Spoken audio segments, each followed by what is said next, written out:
Good evening, and welcome to the City of Hawaiian Gardens City Council regular meeting, Tuesday, September 26, 2017 at 6 p.m.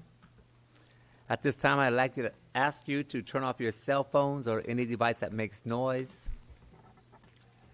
I call to order the City Council regular meeting along with successor agency RDA and Public Housing Authority.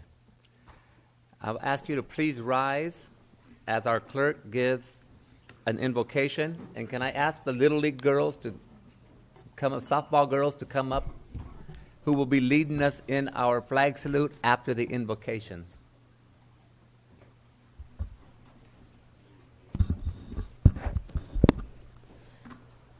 Let's please bow our heads. Dear Heavenly Father God, we thank you for the many gifts that you give us and all the blessings. We come with you with a special petition. Please be with our City Hall family and our friends and those who need to be healed and to be comforted during a difficult time. We just ask you to please embrace them. We thank you for the children that are here today, for the parents and all their supporters or coaches, and we ask you to please continue to guide them and protect the kids. We ask you to please be with the council as they do the business of the city, and please guide them in their actions and in their words. We pray this in your precious name. Amen. Okay, girls, let me see if this microphone is on. This in a little like half circle. These girls come up here. Okay, some of you come over this side. Now, okay, you stay right here. You're good. Stop. Okay, it's on you.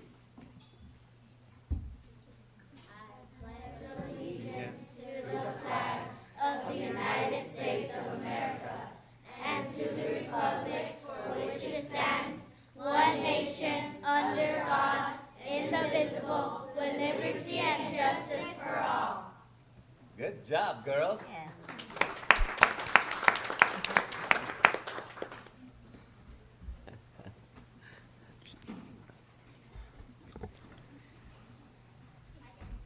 Can we get a roll call, please? Councilmember Director Rios. Present. Councilmember Director Maravilla. Here. Councilmember Director Rodriguez. Here. Mayor Pro Tem, our Director, what happened here? PHA Director Mahar? Here. PHA Director Buck? Here. Mayor Pro Tem, Vice Chair Bruce? Here. And Mayor and Chair Member Trimble. Here. You have a quorum, sir. Thank you very much. We have presentations and proclamations, a presentation of city videos of special events. If you'll focus your attention on those two screens.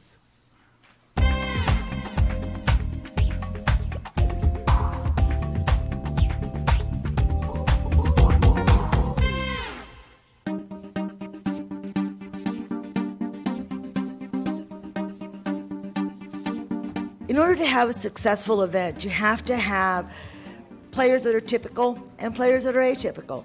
The typical players act as buddies for our players with special needs. I've been talking to one of the parents. I have known her mom and dad since we were teenagers, and when she was telling me that we do have more special needs kids here in the city of Hawaiian Gardens, but there doesn't seem to be too many programs for them. So, but it's very special because these kids they really enjoy what they do, and they need this type of recreation because they feel a lot better. But the reality is that it is not only beneficial to kids with special needs, it is also beneficial to typical players because it gives them an opportunity to give back to the community. It gives them an opportunity to come out and be a part of something larger. I think it means a lot for people in the city to come out, even have everybody show up and participate, make it fun for everybody. It's a good program to have. I'm Caesar and I'm 14, and then maybe later that I might turn 15. Well, I sure hope so. Now, which one of these is your favorite activity so far? So far it's the skee ball. What's not bad. Do you usually play soccer? I used to when I was little, but I want to try to sign up again. Sounds good. So do you like the program today? Yes, I do. Doing this one time, one day, once a year. There's a lot of kids out there with disabilities. It limits them when it comes to playing sports, social activities, excursions. I think that the city should look into programs to help the kids with these. Today, Top Soccer Fest, it's an opportunity for us to be more inclusive as a community. I know that there are a lot of parents with a lot of children with disabilities, various kinds, and I think it's important as not only a city council, but as a city to provide an avenue for kids to participate and to feel included.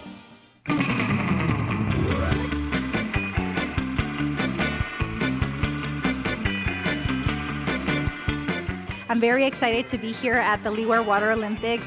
It's a great event. A lot of our kids have been practicing all summer long, and this is a great way to engage our youth in being more active, being more competitive, and really having something to do all summer long. As you can see, we have a lot of competitions going on today.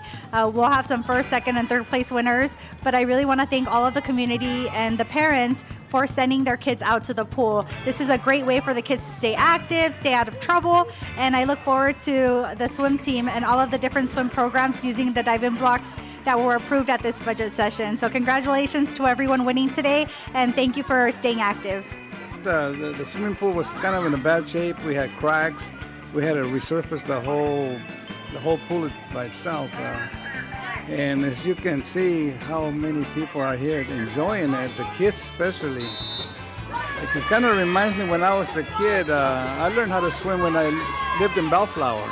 Plus my teenage years here in Hawaiian Gardens, swimming behind this pool there where the Coyote Creek is. It used to be a creek. There was no concrete. There was nothing. It was trees. Of course, the water was not the greatest thing you've ever seen. It was kind of murky, but that was a swimming hole here, and we used to enjoy it. We've seen a few strange things go by, but we didn't pay attention to it. I'm the current pool manager here at Leeward Pool for the 2017 season. We have swimming lessons for children ages 6 to 12. We offer adult classes, swimming lessons. We offer water aerobics and swim team. I believe teaching the kids how to swim is one of the most important things that's life-saving. I'm assistant pool manager. Today we are here at the Water Olympics. A good purpose for the Water Olympics are to see if swimmers are ready for the swim team, and then we can recruit swimmers that are on the swimming lessons to the swim team. Also, we see that swimmers that are beginning swimmers in the beginning of the summer are now completing competition. My name is Java Jaramillo, and I do like swimming. It's my favorite sport. Yeah. And do you like the fact that you guys have a pool here in the city? Yes. My name is Elisa Leon. I'm 8 years old, and I'm in the swim team. You're in the swim team, so you must be pretty fast. I am. My name is Ravi. I'm one of the parents, and the city has done a fantastic job. I think it's a great way to engage the youth and provide encouragement. So we have been really taking advantage of this. So I think the volunteers have done a phenomenal job, and the organizers in the city. So I'm very, very happy with the dedication and the interest they have shown.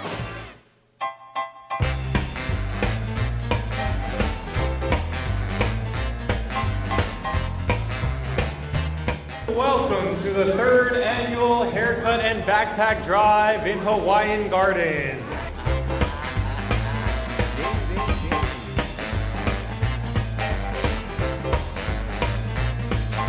It all started 3 years ago with Alberto Salas. He's one of our local barbers who actually reached out on Facebook and said, hey, can anybody tell me how I can get the facility in the city of Hawaiian Gardens to start a haircut drive? Somebody connected both of us. It started that year, and the following year, Carlos Avalos was a very big part of planning it. And then again, this year, we were able to get the support of the barbers that came before. Of course, LA County Supervisor from our 4th District, Janice Hahn, was able to provide a big sponsorship along with ASPE Local 3624, and Senator Tony Mendoza, Assembly Member Anthony Brendan, and WRD, Republic Services. There's just so many people that really came through, and I'm really grateful to all the volunteers that are here today. I think the kids are really enjoying themselves, so I really appreciate it. First, I want to thank the City of Hawaiian Gardens for putting this program together. Councilwoman Mayra Maravilla did a great job bringing everybody together. Giving the backpacks away to these kids that are at times less fortunate and really need the resources, I think it's important. It's a good start to the school year. It gives them an opportunity to meet new friends, meet their neighbors, but at the same time, get a haircut and get a backpack to have a good start. My name is Alondra, and I asked him to cut my hair an inch or something. Now, are you pretty excited about going to school? Yes. Hawaiian Gardens is one of the 9 cities that I represent in the State Assembly. Councilmember Maravilla invited me to this event. It's a very important back-to-school event. It's important for kids to start the school year right. I worked in early childhood education for about 20 years, so I know how important education is for kids and how early on in life it can lead to great results going into the future. So I'm proud to support this event. It's our pleasure. We're honored to be here. It's very humbling for us to be part of this. I think Danny was instrumental in partnering with the Sheriff's Department, primarily Hawaiian Gardens. And once again, it's all about the kids. And so we decided to pitch in and bring in a good amount of backpacks. My name's Alberto Salas. So why did you start this program? Well, I grew up here in the city of Hawaiian Gardens all my life. I used to go to the recreational centers. When I got a little too old to participate in all the events, I decided, hey, I'm gonna start volunteering. Volunteered for a few years until I turned 18, and then I moved out of here for a little bit, and I came back, and I became a barber, and I thought, what better way to give back than to just start cutting hair and give back to the community. ¿Usted vive en la ciudad de Hawaiian Gardens? Sí. ¿Usted cómo se siente de este programa que Hawaiian Gardens está dando para los niños? Es primera vez que vengo aquí y me gustó mucho. What do you guys think about this program? That is very helpful for our youth, for our kids, so that they start school with a lot of motivation. I think it benefits a lot of students and our youth because not a lot of parents can provide them with a haircut for the new school year. My name is Andy Doyle. I'm a director for the Los Angeles County Firefighters, Local 1014. I am a fire captain for the Los Angeles County Fire Department.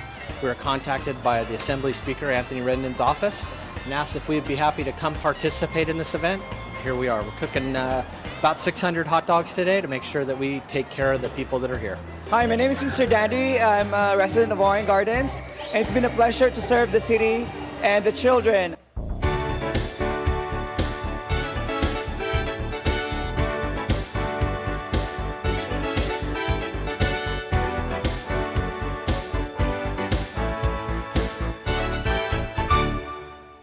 So you are our honorable guest today. It's my pleasure to greet you today on behalf of the City Council and our city staff. Thank you for coming out today. Thank you and welcome to our State of the City address. I'd like to begin with a little bit of Psalm 127. Unless the Lord build a house, they labor in vain who build it. Unless the Lord guard the city, in vain does the guard keep vigil. In vain for you is to rise early or put off your rest, you that eat hard-earned bread, for he gives to his beloved in sleep. I pledge allegiance to the flag of the United States of America and to the republic for which it stands, one nation, under God, indivisible, with liberty and justice for all. Oh, say, can you see by the dawn's early light what so proudly we hailed at the twilight's last gleaming? We have a collaboration with this city that is unlike any other collaboration we have in our school district. This city, this council, these residents, our community partners, whether they live in the city or not, come to the help of and the aid of our schools. They encourage our schools. We have been moving forward together for a number of years, and I think that it has benefited the students and their families in ABC. The city is constantly involving us in all kinds of programs.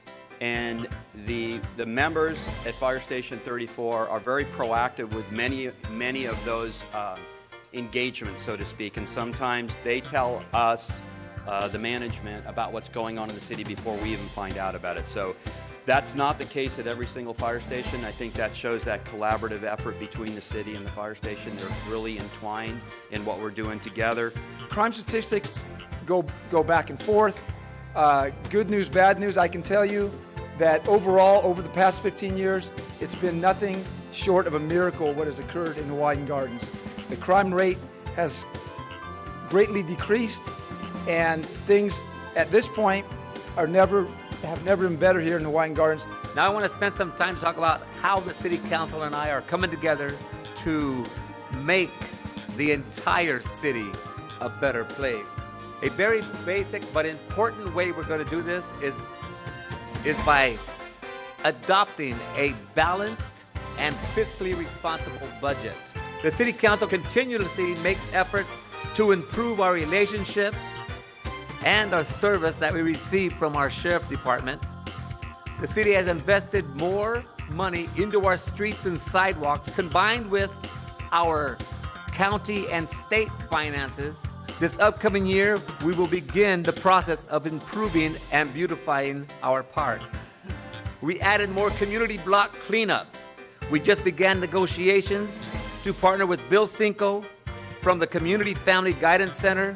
They will provide much needed psychiatric service for our community's youth and their family.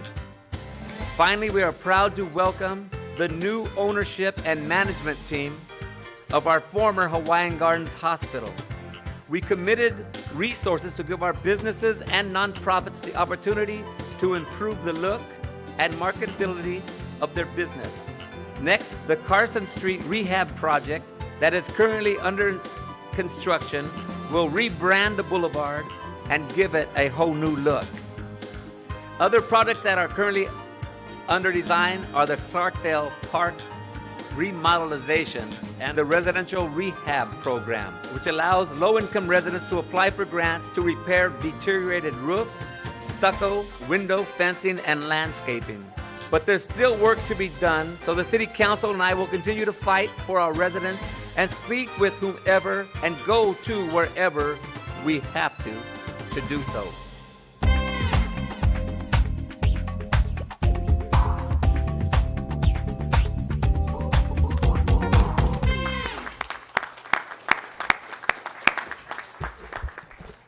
Beautifully done. Thank you very much. I just wanted to say, I noticed some of the things that were going on in the Leeward pool because my daughter swam at high school for 4 years, and I know that dolphin kick. When they enter the water and they're still underwater, their both legs will kick out like a dolphin, and it propels them through the water, and I love that. The breaststroke, that's a hard stroke, and these kids looking pretty fluid. So way to go, Sharks, and congratulations to their coaches. Okay, moving on, we're going to move to the successor agency, RDA. Let's move to that right now because we do have a discussion item on one of these. So let's go successor agency, RDA. There are 2 items on the consent calendar. Does any council wish to pull any of these items? I motion to receive them and file them. I second. All in favor? Aye. Okay. There's no discussion items, new business, nor a closed session. Any oral staff reports, council reports? I'll adjourn to the next regular successor agency meeting to be held on Tuesday, October 10th, 2017 at 6 p.m.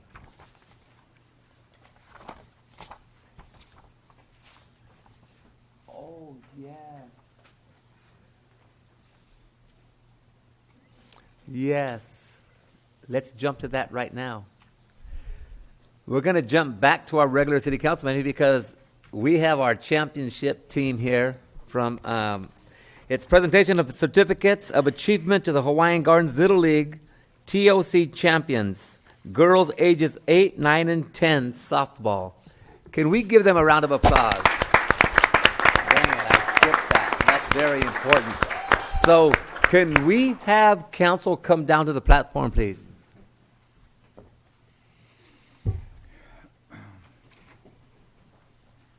Sorry, girls.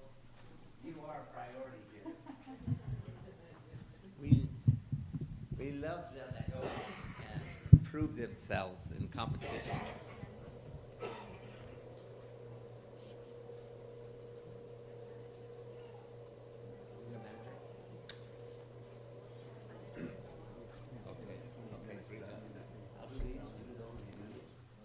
No, it's not getting a signal from me. I'm going to be calling up the team coaches and present them a certificate. The certificate reads as follows. City of Hawaiian Gardens presents this certificate of achievement to Jaime Salcido, team coach, Hawaiian Gardens Little League. The City Council of the City of Hawaiian Gardens wishes to congratulate you on your outstanding achievement. Tournament of Champions 2017, District 38, Division Minor A Hurricanes, Girls 8, 9, and 10 softball. This certificate is hereby presented by City Council on the 26th day of September 2017, and it's signed by your mayor, Hank Trimble. Jaime, can you come up, please?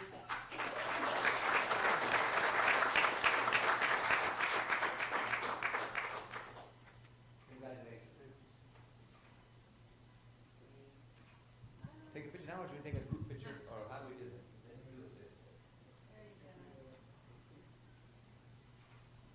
Okay, thank you very much.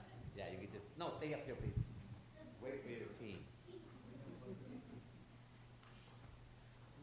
And this one here says the exact same thing except for the name. This one's awarded to Adriana Jimenez. Are you in the house, Adriana? Are you her friend? Can you come up and receive this for her? You spoke up, didn't you?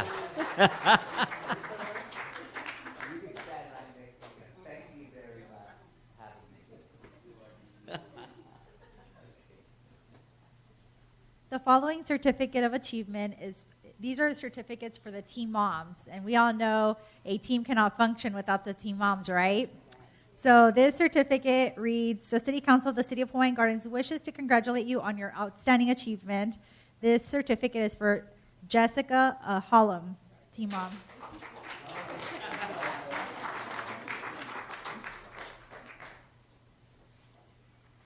Next, this is for the team manager, Joseph Hallam.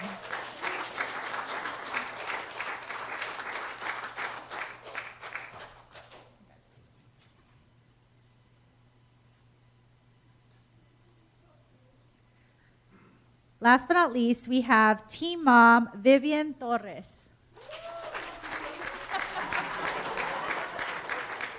You can take a selfie. She's a fun team mom.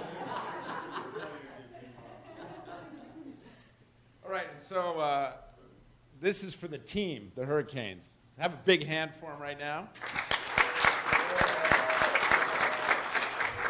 I'm going to go ahead and call your names out, and you guys just come up and stand like, what's a good idea? Shorter ones in the top and the taller ones at the bottom. Maritza Garcia. Congratulations, Maritza. Okay, some of these names are tough, like this one. Lupita Garcilazo. Garcilazo. Is that right, Garcilazo? Yeah? You here? How do you say your name? I've never seen that name before. Ah, great. Thank you. Lupita, congratulations. Jessica Hernandez.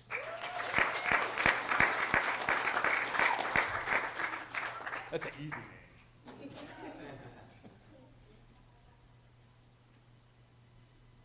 Jaslyn Jara.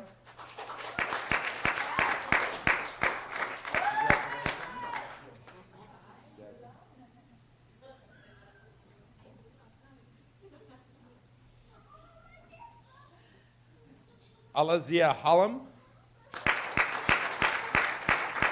Did I get it right? Alazia Hallam. All right. Oh, this is the easy one because it's named after a restaurant. And Natalia McDonald. Yeah, there you go.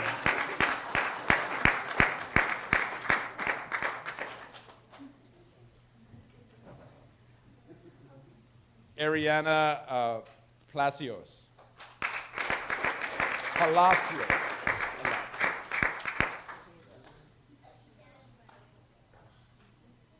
Adeline Sanchez.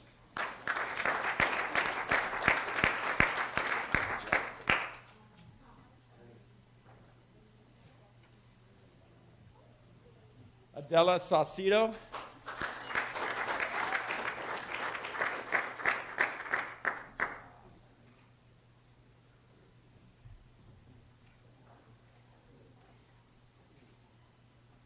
Jacqueline Sauceda.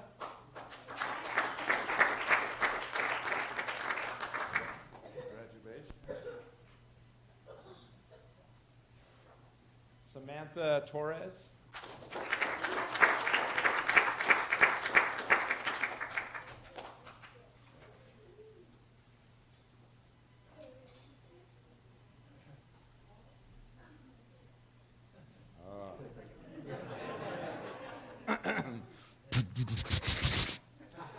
Alexia Valtiera? Is that? Yeah, did I do it?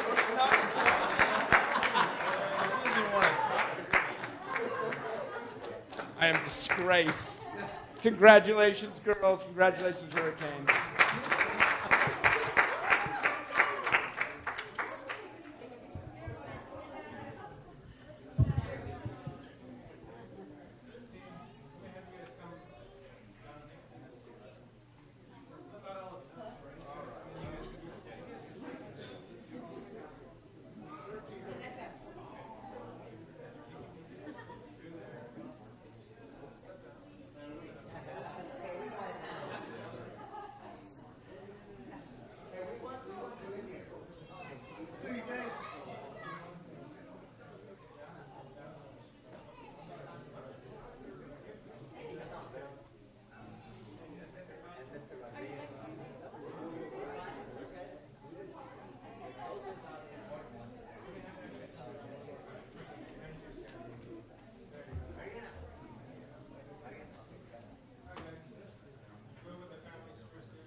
Valtiera. How could I not remember that name?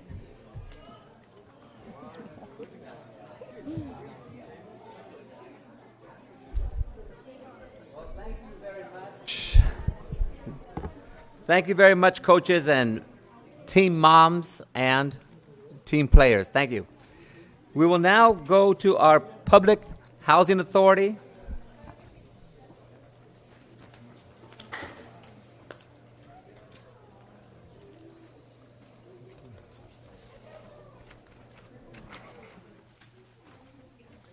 We have 3 items on the consent calendar. Does any council wish to push any item to pull?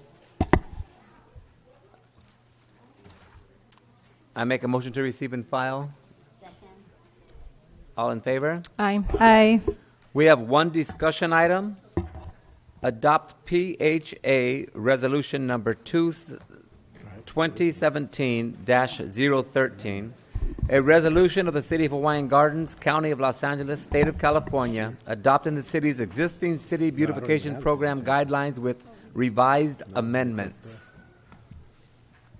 Mr. Colombo, you going to add to this, or? Yes. Yes. Bashir, could you put on that PowerPoint presentation? And while Bashir does that, if you recall, we discussed this item extensively at the last special study session that we had last Thursday. And just to kind of recap what we've did for the benefit of the 2 board members that are here tonight, basically all the former redevelopment agency housing functions of the former redevelopment agency is being transferred over to the Public Housing Authority. With that, they also inherit a $2.9 million repayment loan that was owed to the redevelopment agency, the colored one.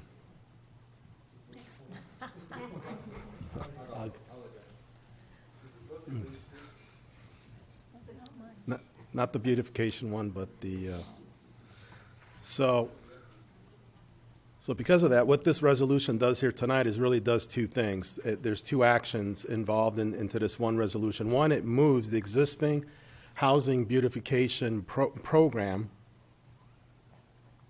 Yes. The existing city beautification program that we currently have, it moves it from the city's function to the Public Housing Authority function. Okay, that's one action.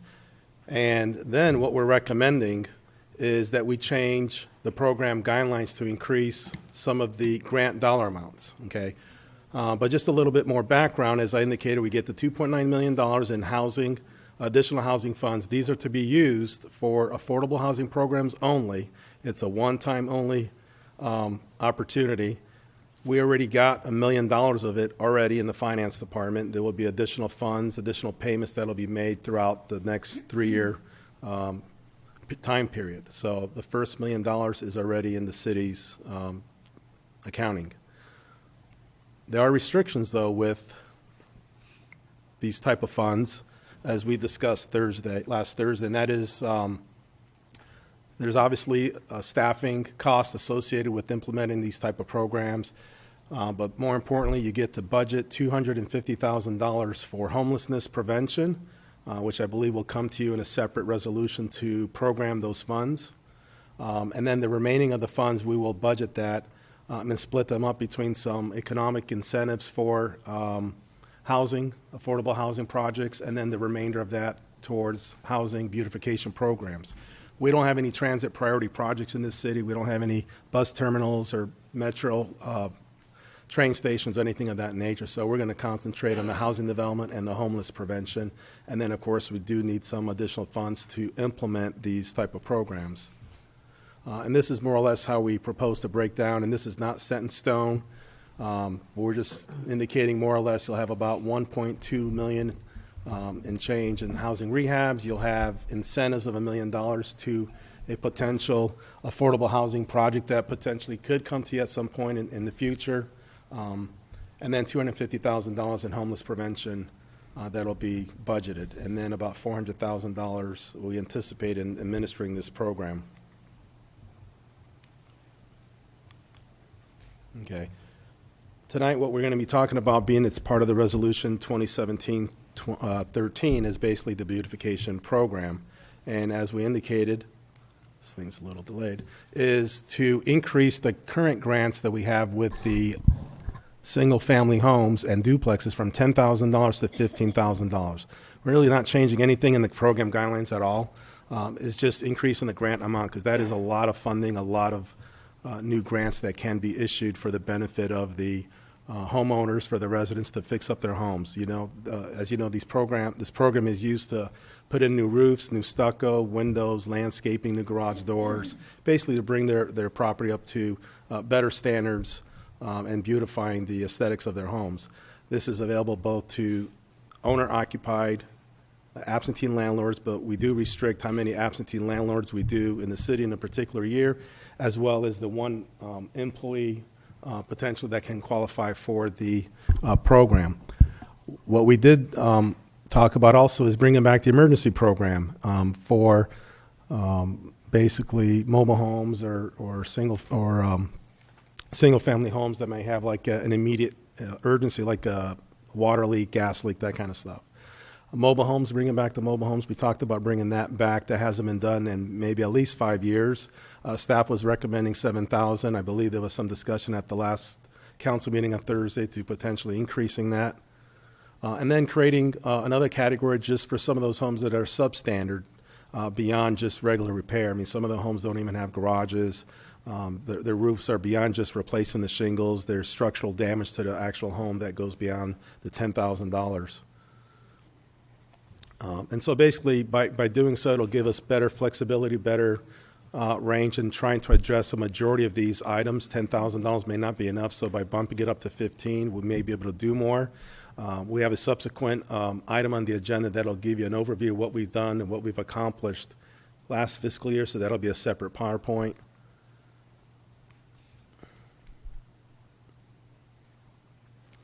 So again, we're going to be reintroducing the mobile homes, going really from nothing, because we haven't done them in at least 5 years that I can remember, and providing assistance of perhaps the $7,000, and there's different ways of doing that.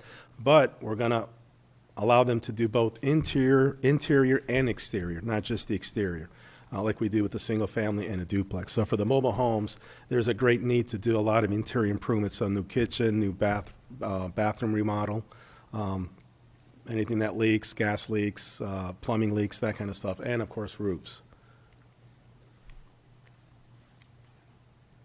Again, the substandard cases, we do see from time to time some of the homes that are just in really bad shape, that $10,000 would not even be enough to address some of their needs, and it wouldn't even be worth it to assist those type of homes with $10,000, because then we get into, once you open it up, then you got to fix it.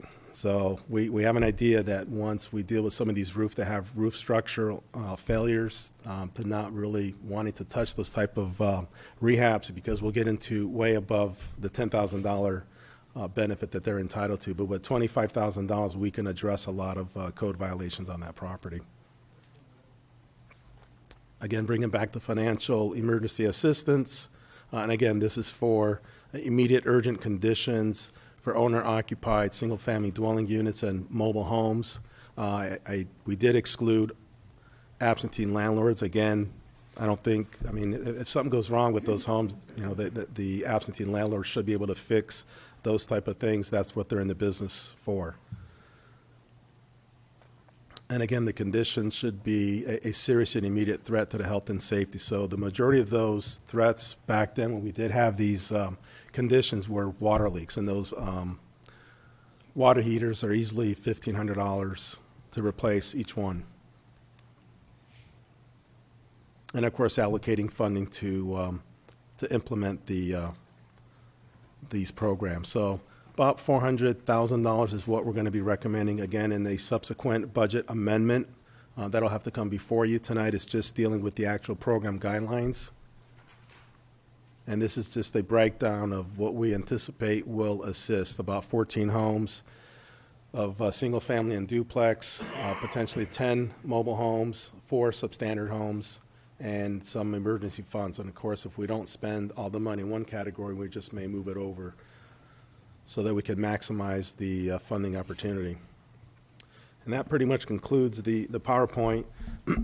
One small change that we may want to consider, and this was not anticipated at the time before this went out, but in the current guidelines, we have a condition that previously assisted program applicants would not be eligible to apply. So we had this discussion with the Capital Improvement Committee, and we indicated that if you had received a prior grant, you wouldn't be able to receive any assistance under this round, and maybe that's something we want to consider and maybe lift that temporarily just for this batch of money, and we will advertise that this is one-time only funds. These incentives at that level is also one time. And for the most part, nothing's changing with the program guidelines. Everything remains the same. I provided you a sample grant application that we're currently been using under the previous guidelines that you have there in front of you. I provided you an application, the income limits, and the actual waiting list. There's approximately 32 people on the wait list, which we have to re-verify, make sure that they're still low income. Yes, that's the document. So I had previously put that on everyone's desk up there. So that was requested at the last study session that we had on Thursday. And obviously that'll have to change to reflect if we do adopt these new program guidelines. We do have to, again, utilize state income limits. These are state dollars that we have to follow. And there's audit requirements and so forth. So nothing really changes. We're really just increasing the limits from 10 to 15, reintroduce the mobile homes and the emergency program, and really recommending that we really open this up to everybody, especially for the mobile homes, because they haven't been assisted in a very long time. I did go out, did speak to Karen, park manager at the mobile home park, and they're kind of excited about, reintroducing this program. There's definitely a need out there. I know there was some discussion as to whether or not it should be 7 or 10, but I'll leave that up to the council. I know that there will be a need for those people that own those mobile homes.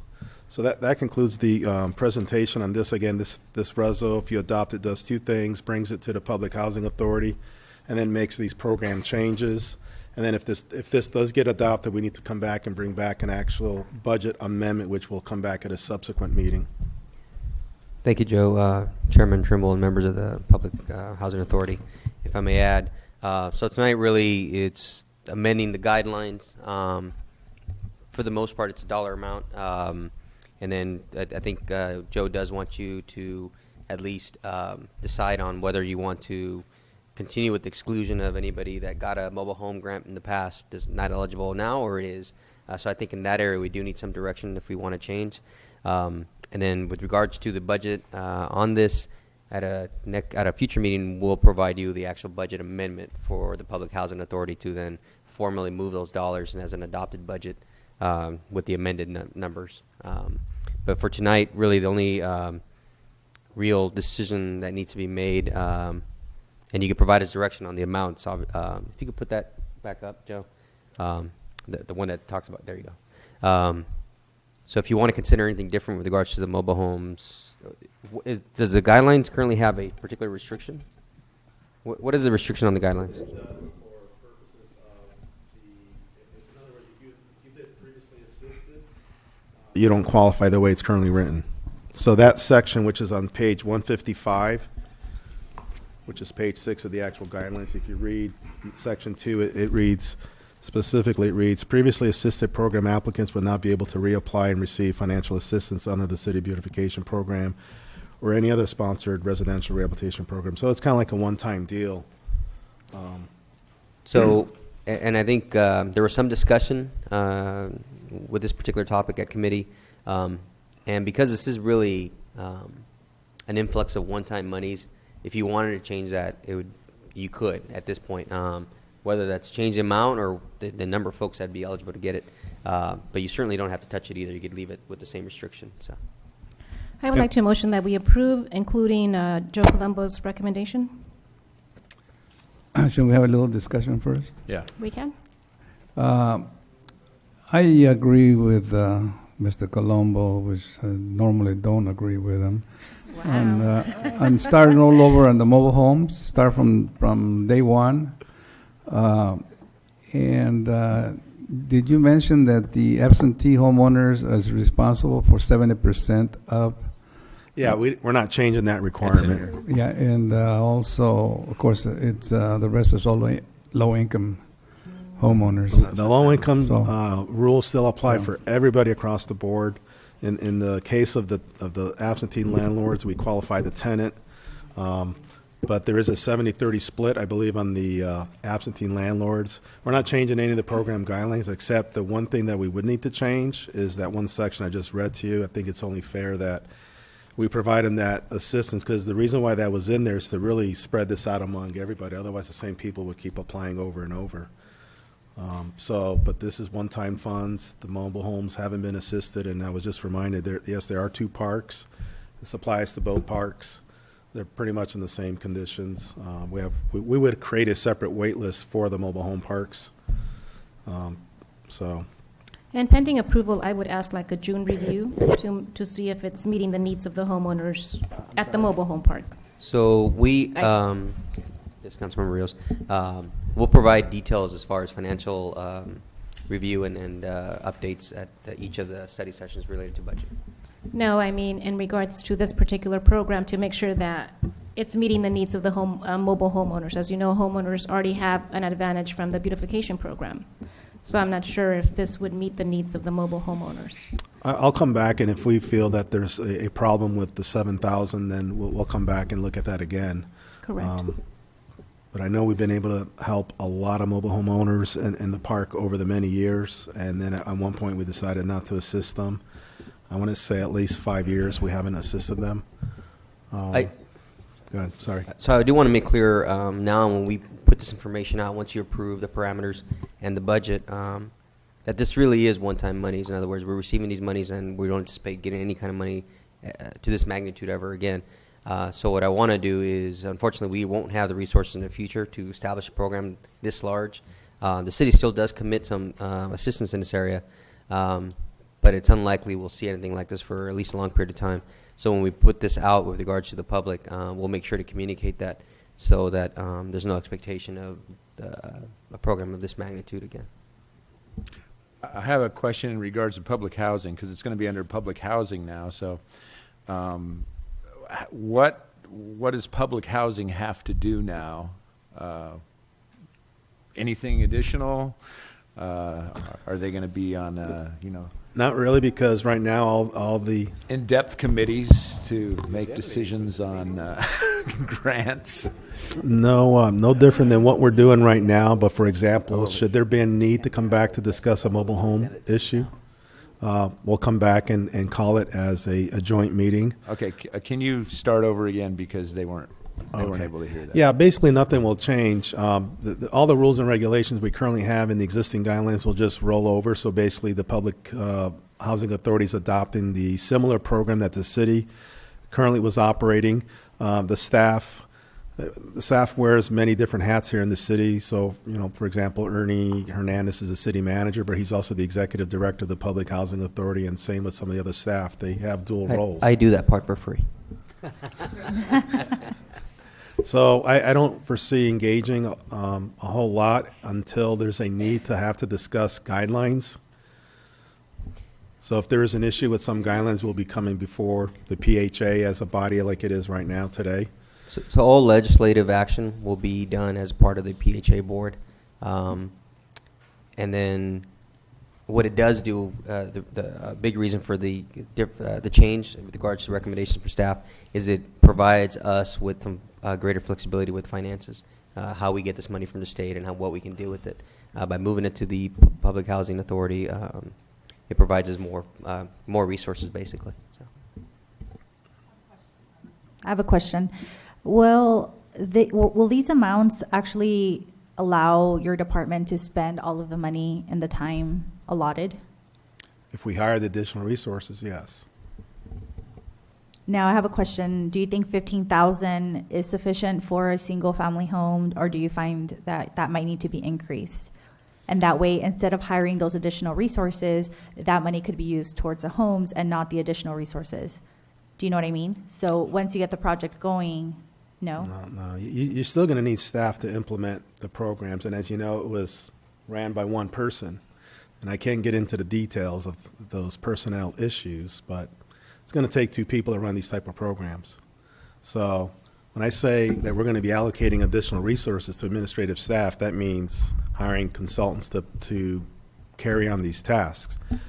staff can only do so many rehabs in a year. I think when you see the amount of work we've done with last fiscal years, and I think we did about 11 of them with the money that we had, and it'll show that you've actually done rehab an actual house. I mean, that's the whole purpose of it. You want to show that there is a before and after picture that it actually shows where did that money go.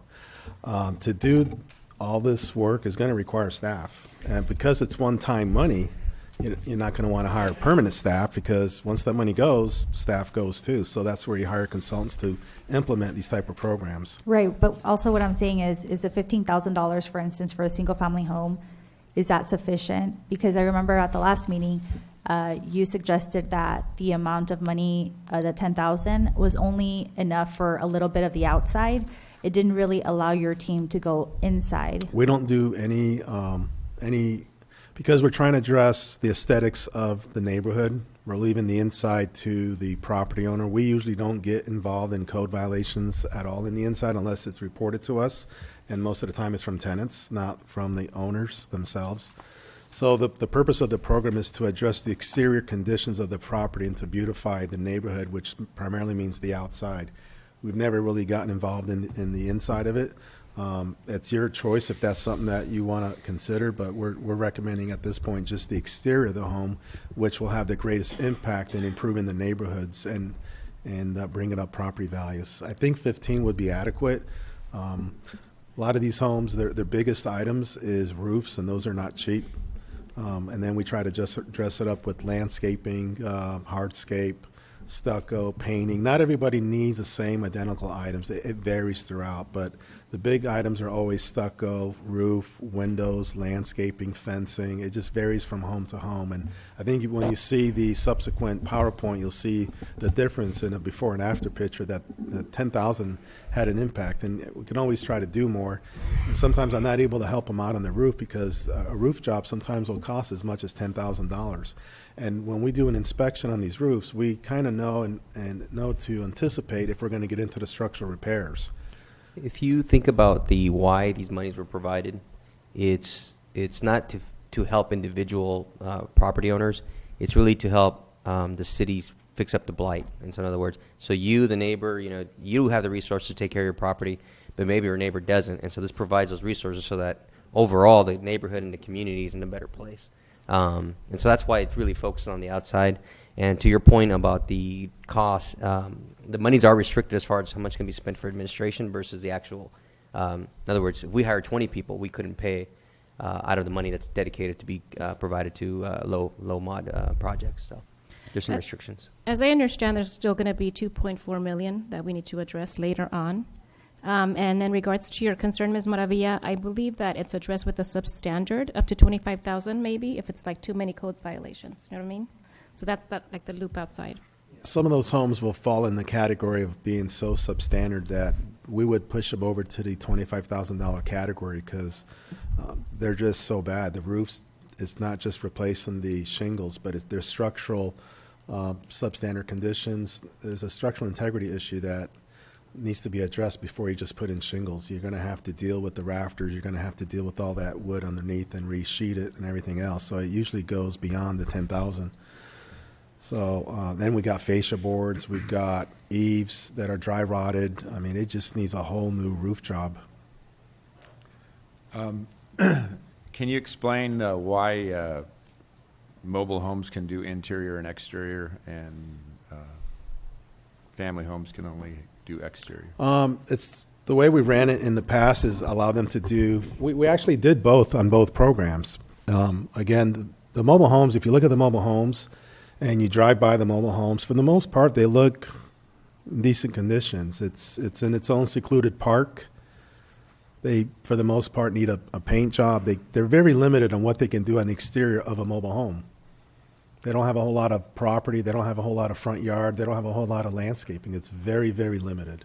So where the seniors need the help the most is the inside. They got plumbing issues. They got leaks. It just sits there an indefinite amount of time, and it just keeps on leaking.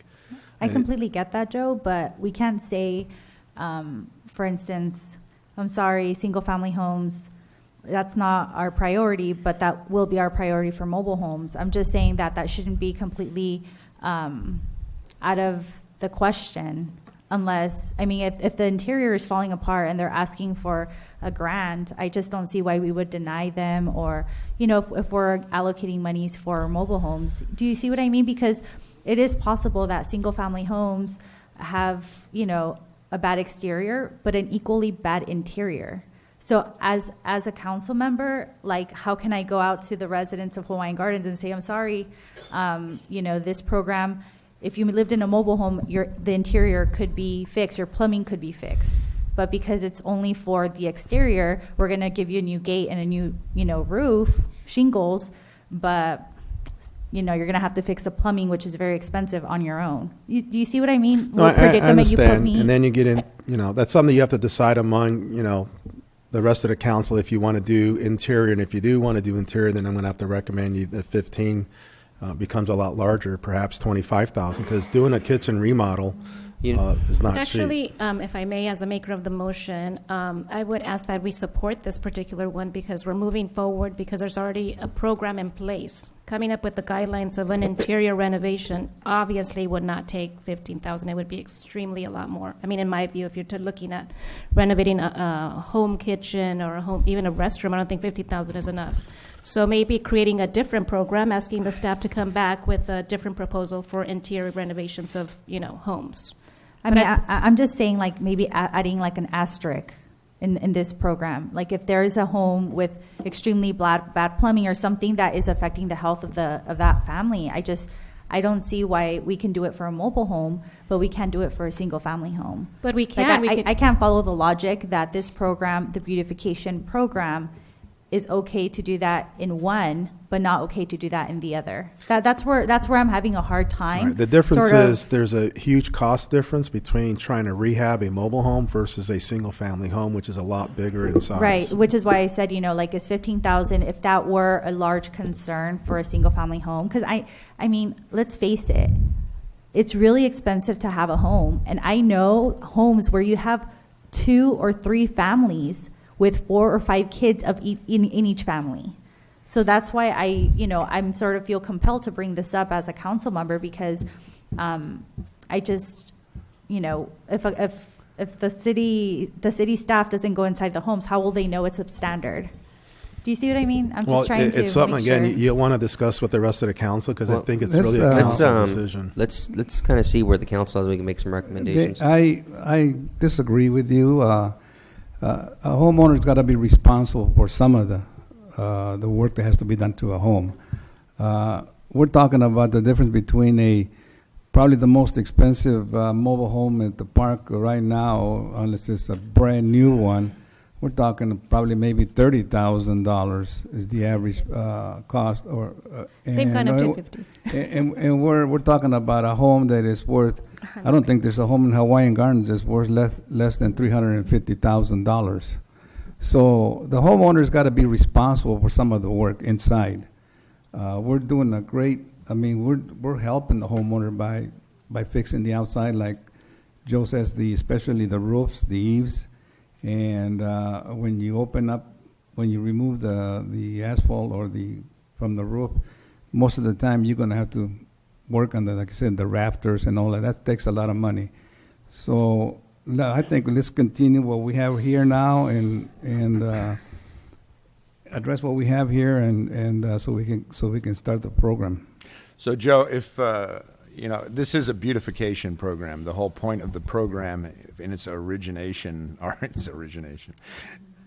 in its organization in the beginning, was to beautify the community, whether it be the mobile home park or whether it be the residents in the city of Hawaiian Gardens, you know, on the neighborhood streets. So the main purpose is to make it look better on the outside and to help families do that. So if we were going in, if somebody in the mobile home park was to ask for monies for floorings, say inside, and the outside was dilapidated, what would be the recommendation then of the committee? Would they say, no, we have to fix the outside up first before we can do anything on the inside, and then if there's any money left over? Normally, we've been able to address the majority of the issues that are substandard on these mobile homes. Again, the value of the mobile homes versus the value of the house is two different things altogether. It's a lot cheaper to remodel a kitchen in a mobile home or a bathroom than it is in a typical single family wooden type stick construction.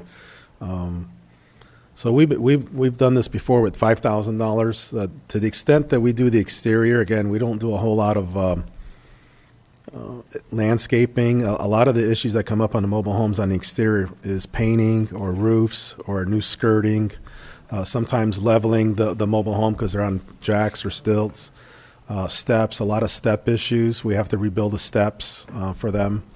Those are the main things that come up on the outside. And then the main issues on the inside have always been, redoing the kitchen or redoing the bathroom to some extent. But a lot of that stuff is prefab stuff, and it's not the same. So some of the building materials you see in a typical mobile home is not the same type of stuff you would see in a house. So it's different type of construction materials, different type sizes of appliances are in there. It's not stuff that typically you would go to Home Depot and buy. So it's different. So we've been able to do it with the $5,000, and it would help going to 7. Yes. So that's great. Okay, Go ahead. You have more. Well, to I was just discuss? going to say Mariana made a motion, so. Yeah. But if you're going to still discuss. Well, no, I wanted to make a motion myself. I have one second, minor. I can yield to you, and Well, I what can was second yours? it. Say it doesn't again, really- because I like the package as it stands. That's what she said. Actually, I did open it to Joe's recommendation. I'll second it. Okay. All in favor? Aye. Aye. Okay. I will adjourn adjourn to the regular Public Housing Authority meeting to be held on Tuesday, October 24th, 2017 at 6 p.m. Thank you very much.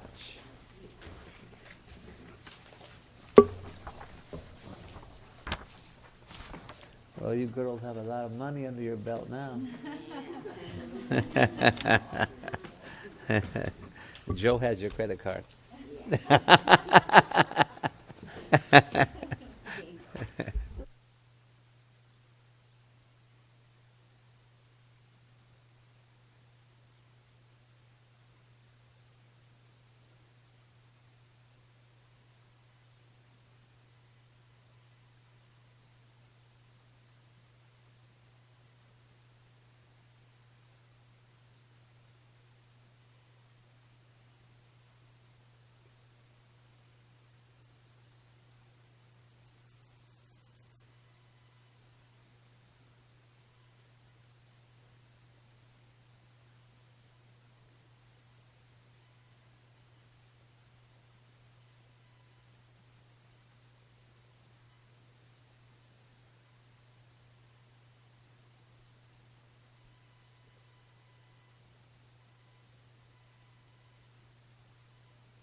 We'll be moving back to our regular city council meeting. Oral communications. This time is reserved for members of the public wishing to speak on items on and not on the agenda, except for public hearing items.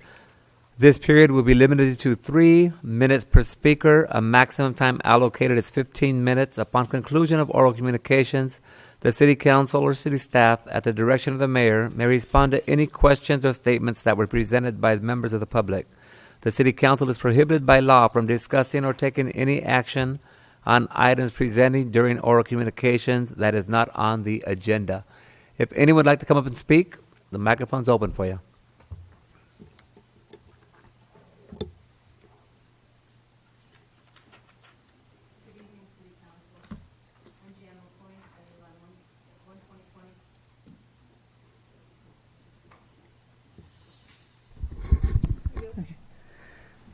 My name is Jan LaPointe. I live at 12020 226th Street, and I'm disappointed in your decision on the beautification plan. I agree that many of our homes need improvements. I live in a condominium. Money is not available for us in any of your plans. It hasn't been for years. And as you said, Councilwoman Myravia, how can you tell a single-family homeowner or single-unit homeowner that these funds aren't available for them, but they're available for mobile home? How can you tell me, a condominium owner, we have seniors, we have low income, we have units that are rented out to low income, we have first-time homeowners, we have retirees. How can you tell me that there's no funds available for our condominium association to be able to do any beautification on our property when you're giving this money to absentee landlords who are renting to Section 8 and they're getting market rent? These landlords are getting market rent for their properties, and yet you're going to help finance their properties, and that's income for them. That's income property for them, and you're not going to help us. I'm really upset with this decision, and I've asked before. This is not the first time I've come before you and asked to help the condominium associations or include us in some way. And once again, I really feel we're being let down. And I understood before it was said, well, our condos don't face the street, so it's not a beautification issue. Well, the mobile homes, where you're doing most of the work on the outsides of their homes, those don't face the street either. Those are behind a fence or a gate. So why are we being left out of this? You have an awful lot of condominiums in Hawaiian Gardens. You have an awful lot of voters that live in those condominiums. And you have an awful lot of entry-level and low-income homeowners. And we would appreciate being considered residents and worthy citizens of Hawaiian Gardens. Thank you. Thank you. Anyone else like to speak? I will close oral communications. Does any council wish to comment on Jan LaPointe's comment? I do not wish to comment. However, I do need to address agenda organization, and I don't want to miss it. So if anyone wants to comment, I would go up right after them. Well, I was always under the impression that condos were excluded because they were a gated community. Joe, what was that on condominiums? Are they excluded? Yeah. Yes, they are excluded under the current guidelines. They had been assisted in the past years ago, but they haven't been included for quite some time. So it was just a decision of the city council not to do condos, not to do mobile homes, or do any of that type of assistance, and limited it just to single family homes, whether or not they were owner occupied or not. But the guidelines limited the amount of absentee landlords we could process in a single year, and I think it was limited to 2. I think it was, and the absentee landlords would not receive 100% of the grant. I think it was a 70-30 split.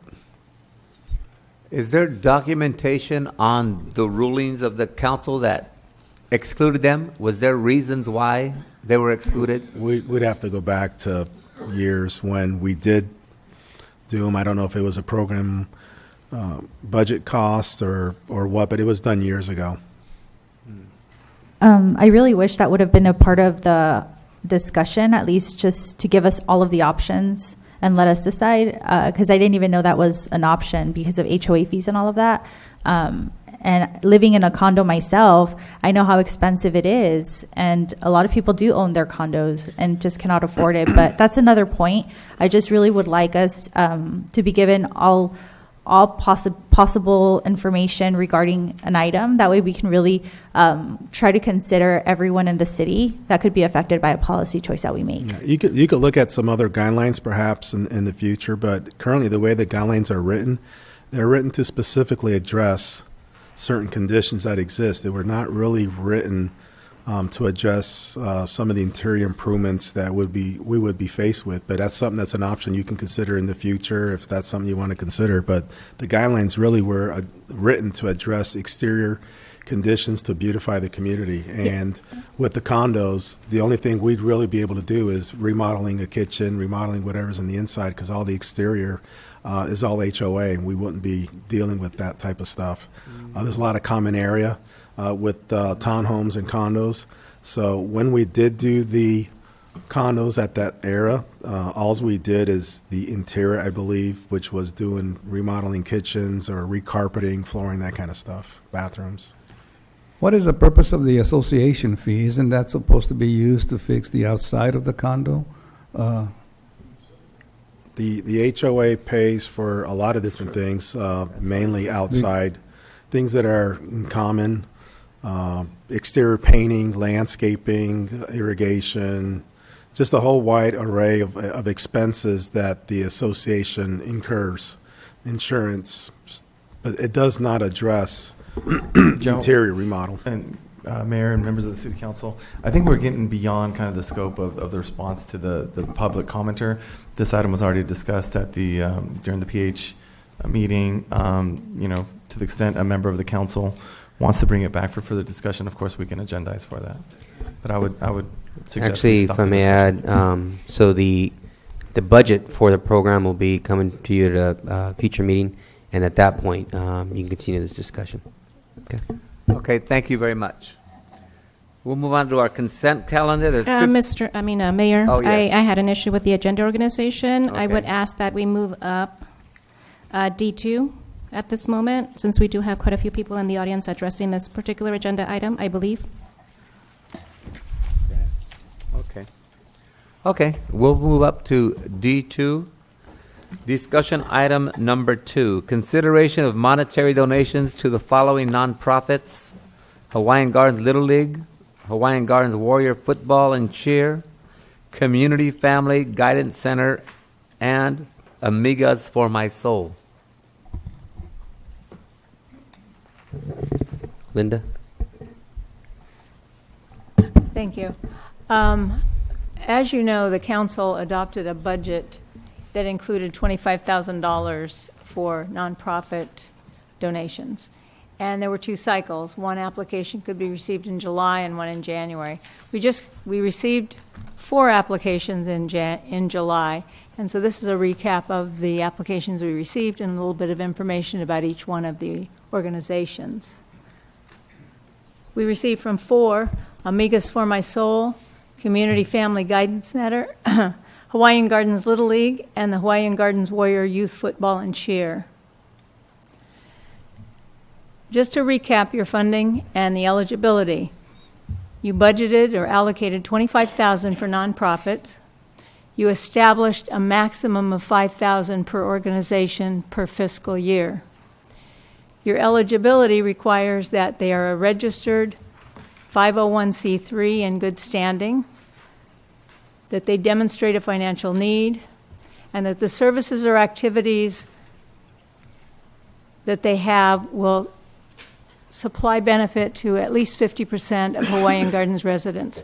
You may also consider someone who doesn't have 50%, but if that service is only available to the residents, you may still determine that you want to offer that donation. The first group and I would like to say that we have, that when you do this, you can approve 0 to $5,000 for each organization. So the requested amount, it's up to you how much you want to allow or approve. We do have representatives from 3 of the organizations in the audience. So if you have questions after we go through these, we can certainly call them up and they can provide you some additional information about their programs. The first one we have is Amigas for My Soul. They've requested $4,110. I've put their mission statement here, and their main mission is to reach out to young girls, to the women of today, regardless of their background, age, financial status, or sexual orientation, and provide tools for them to build a better tomorrow. In order to do this, they offer a lot of different programs. They have programs where they go out into the schools and prepare vision boards. They try to help them see goals. They have programs where mothers and daughters can take some counseling and learn how to get along better. A lot of other programs. But the use of this donation was to fund a program that already occurred here in Hawaiian Gardens called Yes You Can, and that was held on 8/19 at the C. Robert Lee Center. They had 120 participants. 50% of those were Hawaiian Garden residents. At that event, the non-residents paid a fee, so their revenue was $600, and their expenses were $4,710, which brings you to the amount that they've requested, which is enough to fund that entire program. They used other funds that they have in their coffers, but that eliminates the ability to do some of the other programs if they don't get that money replenished for that program. Their sources of revenues are grants, fundraisers, and donations, so they have no regular income. There's a picture on here of some of the girls at the event, and this is the table at the entrance to the event.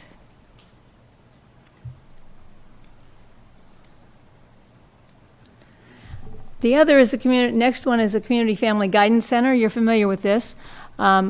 They're requesting $5,000. Their mission statement is to help the Southeast Los Angeles County's underserved children and their families heal from trauma, abuse, emotional, behavioral, and mental health issues through proven interventions and compassionate guidance. Bob Cinco, right? Bill Cinco. He came and spoke. You're familiar with his program. What they would be using the donation for is to subsidize services for Hawaiian Gardens residents who don't qualify for any of the other funding that is available for them. They had approximately 574 residents that had multiple visits. So there was something like 2,000 visits, but that represented about 574 residents. All of them were Hawaiian Garden residents, so 100% of them. Their estimated revenue is large, $5,797,481. However, their expenses are estimated at $5,919,750, so still a deficit there. Their sources of revenue is, the largest is the Department of Mental Health. They get a very large amount of money, $5 million from there. They get some CDBG funding, about $17,000. They have other contracts with organizations for about $100,000. They get donations and they hold special events to raise more money. The money that they receive from all of these other sources help serve a lot of members of the community, even here in Hawaiian Gardens. But the donations that they get help to serve those who don't qualify for those programs.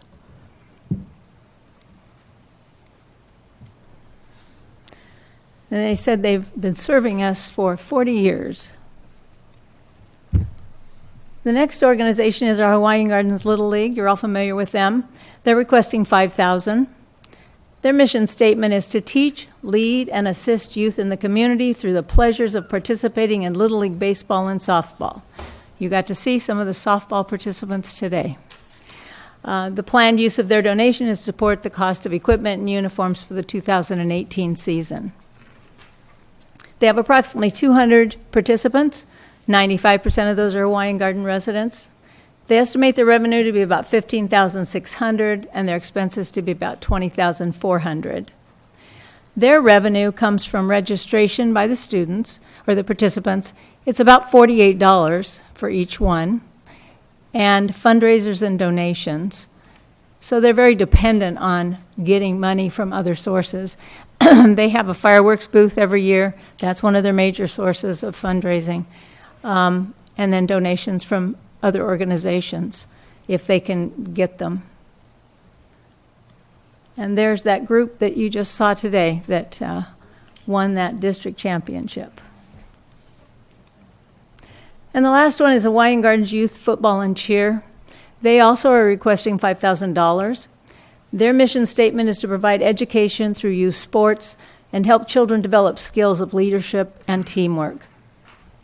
They plan to use the money, that if they're given this donation, to support the cost of their uniforms, their equipment, maintenance, insurance, referee fees, and other league-related fees. They have about 75 participants. 75% of them are Hawaiian Garden residents. Their estimated revenue is $22.5. Their estimated expense is $31,151, so a deficit again. Their sources of revenue is participant registrations of $250 each. However, not every child pays that $250 because some are granted scholarships, some are low income and qualify for a lesser rate, but the basic rate is $250 per participant. They have fundraisers. They man a snack bar at the games. They have sponsorships and donations. And there's their logo. Any questions? Yes. So we'll start with the first one. Amigas for My Soul? Amigas for My Soul. Can you step up, please? This is Eva Macias. She's the treasurer of the organization. Good evening, Council. How are you? Good evening. Well, thank you. Council, have any questions? Yes. Okay, we'll start with me, and then we'll go to Mr. Barry Bruce. Perfect. Where is your organization based out of? We're Los Angeles based, so we don't have one central location. We're actually open to all the cities that are willing to actually host events with us. So it's not like we have one centralized location. We have different events in LA, so Los Angeles based overall. We've hosted events in Whittier. Obviously, we hosted this one in Hawaiian Gardens, but truly we want to be able to host them in the cities that allow us to host them, because overall our main mission is to empower communities and women. So we don't have like one set location. Our P.O. Box says Santa Fe Springs, but that's our P.O. Box. Mm-hmm. But we really want to be able to go to the communities that are open to receive us so that we could provide the services that we do. How many communities are you in currently?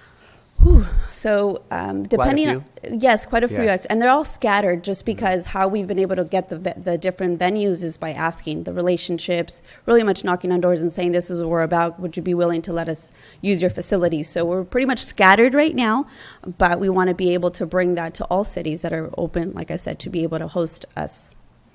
How many years has this organization been together? This is a 5th year. I've been involved with them for about 3 years, but this is my first year as a treasurer. I've always donated my time, volunteered my time, and I got sucked into the mission behind it, and now I'm the treasurer. So I started from literally finding them through social media and realizing that what they were about was pretty empowering, and that's actually how I started getting really involved in it, and obviously bringing my families to it. Thank you. You're welcome. I'm sorry, what was your name again? Eva Macias? Eva Macias. Okay. I just had a couple of questions. I've never heard of this organization before, and we've never given any money to it before until the program that Councilmember Maravilla was just involved with, and Tony Mendoza and some other people. Do you have any brochures or literature? Yes, absolutely. I can bring you some more. I actually wasn't 100% prepared because this is the first time I speak, but I can leave this and I can email it to everybody. And actually, we talk about all of the Mujer series. We talk about Kundalini Yoga. We talk about everything that's on here, the vision board parties. We talk about Motivational Mondays. Everything that we're about is actually in here. And I can leave this with you, and I can also email it to everybody. My information, I can also write it in and give it to you if you'd like, so that this way you see what we're about. Absolutely. Yeah, and I would encourage that to be on the requirements. Yes, when somebody, if they have literature or something, it'd be nice if they would affix it. It would help us.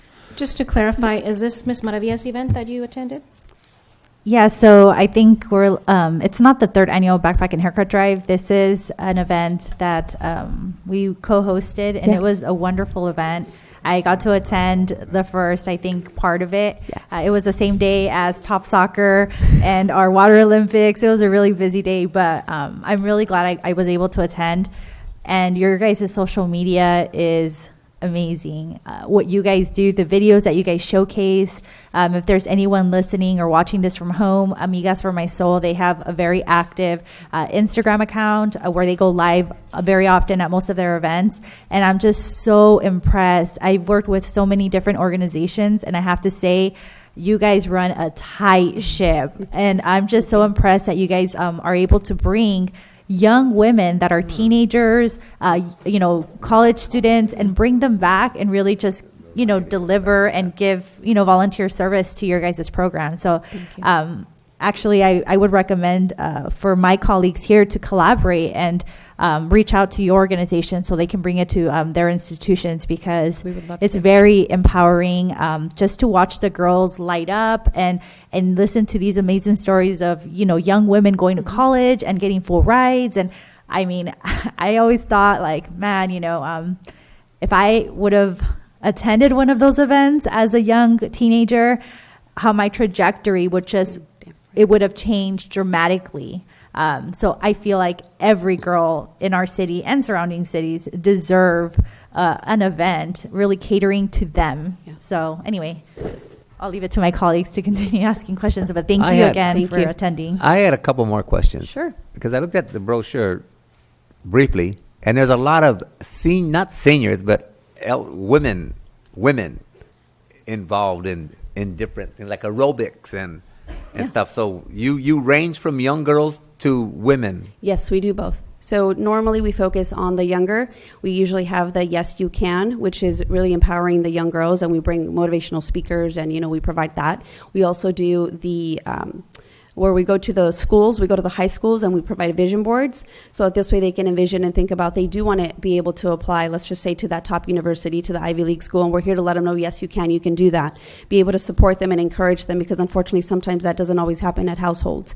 And so we not only focus on the younger girls, but we also focus on women. We just had a women event this weekend at the Whittier, at the Doubletree, and the purpose of that was to empower women. And then we also have, as you probably can see, the mother-daughter relationships, because I'm not a mother, but let me just tell you, I have 13 nieces and nephews, and being a teenager nowadays with social media can be a little chaotic and hectic, and so we try to provide a positive outlook in different things and open communication amongst mothers and daughters to be able to really have a beautiful relationship with the community. So you're asking council to donate because you're going to have like a seminar here once a year? We would love to have all of our seminars here if you wanted to. We would love to have everything here if you're open to it.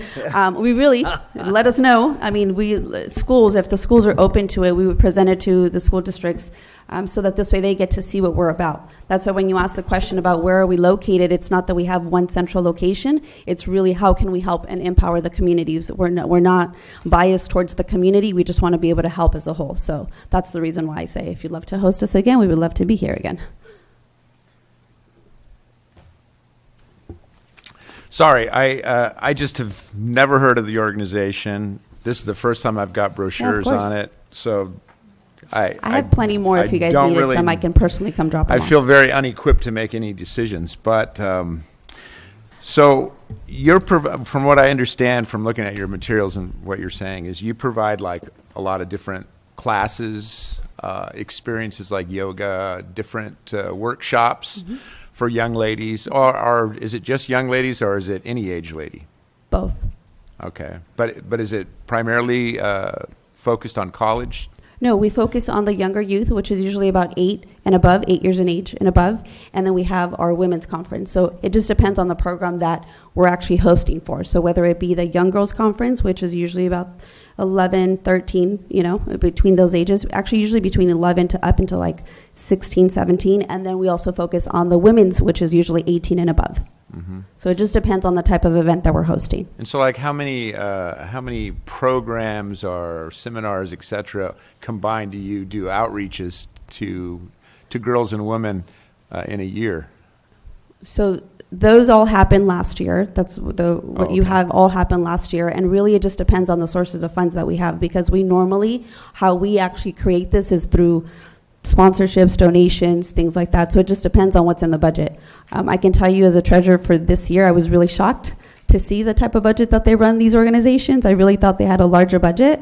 I was very shocked, but I was actually very proud to say that with the least amount of resources financially that we've been able to host such amazing events. So I could solidly say at least for sure 5 to 7 events are being held at different cities, not including the sister circles. And that's normally volunteer work from sister circle leaders that go into different cities to be able to support. We have a, what's it called, Monday Motivational. So you can go on a conference call the first Monday of the month, get a little power kick, and then from there we have different cities that host us that let us use our businesses sometimes just to, I call it AA for the soul, that really want to empower women to be able to lead positive lives. So yeah, that's in there as well. And then you have, she was saying you have social media? Yes, we do. You could definitely follow us on all social media, whether it be YouTube, Instagram, Facebook. We try to be as active as possible because we know where our audience is at, and it's usually social media. And this way, this way gives us an opportunity to create the awareness, but also invite a lot of the people that normally we wouldn't have a reach to. So yes. So what are you putting on YouTube? Like self-help, like? No, it's not self-help. We actually put the videos that are recorded that day so that this way people can get to see what happens. I would love to provide you guys with videos if you guys wanted video footage on the past events that have happened. We have lots of that so that this way you guys can see what really happens the day of. Mm-hmm. Well, I appreciate you came to Hawaiian Gardens. I know how much we focus, or at least I personally focus on education, and how much just a personal conversation can impact a child, a student, even a woman, an elderly woman.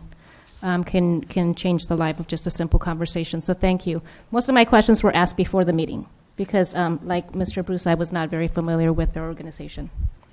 Okay, well, I had one more thing to say. I just don't want to reinvent the wheel.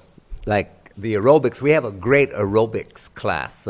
But what you did the other month looked beautiful, and our young girls need direction at that age right now because of media and fast-talking young boys and stuff like that. So and I think, bullying and all the other things that happen that we don't bring up, unfortunately, and that's why we need to continue to encourage them and feed them with a dose of positive energy because there's a lot of negative talk, not only amongst our communities, unfortunately, but internally. So if we can shift that dialect to, yes, you can do it, empower other, focus on other women to be able to empower one another, I really do believe we can definitely make a difference, and we have been making a difference.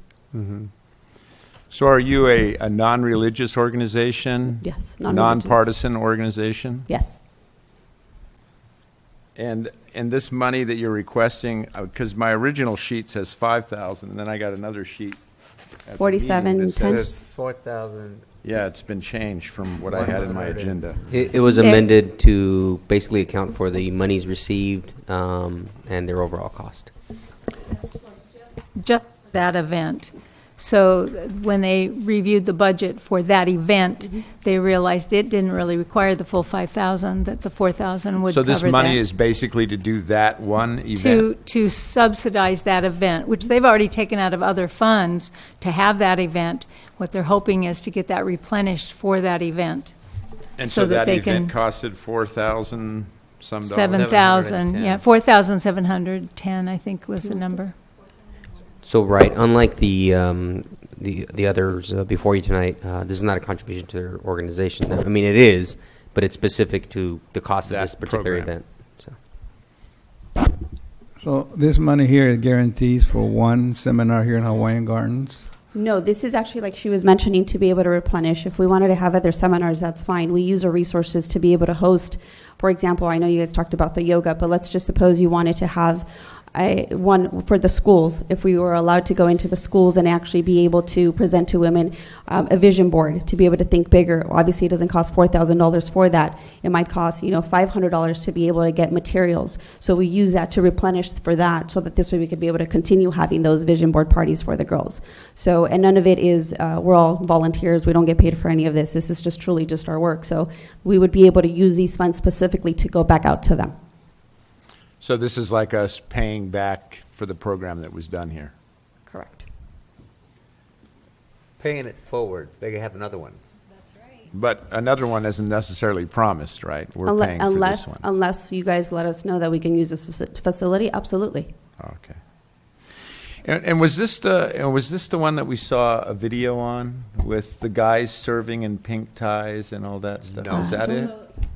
You're actually confusing this event with the Young Latinas Empowerment Conference, which was co-hosted with the senator's wife and all of the women elected officials in the region. But this was especially remarkable because the girls were slightly younger. So they were like 9-year-olds, 10-year-olds, and they were all there all day. Like they had a lunch, a working lunch, and it was just amazing because most of these girls won't have that type of interaction probably until after college, until they end up in a position like us where we're allowed to go to conferences, or that's not even an option. But the breakout sessions, that's where I was very impressed. I mean, you guys did a very good job with the breakout sessions. And I don't think Bashir was at that event with the Amigas for My Soul, but hopefully if we collaborate again next year, Bashir can take footage of that and then provide it to the city council. That would be I don't know great. if we got footage for this last event. Did we get footage? I don't think so we did. Okay. So we could provide it to you as well. Any footage that you guys need so that you guys can actually see, since unfortunately you guys weren't really equipped with the information.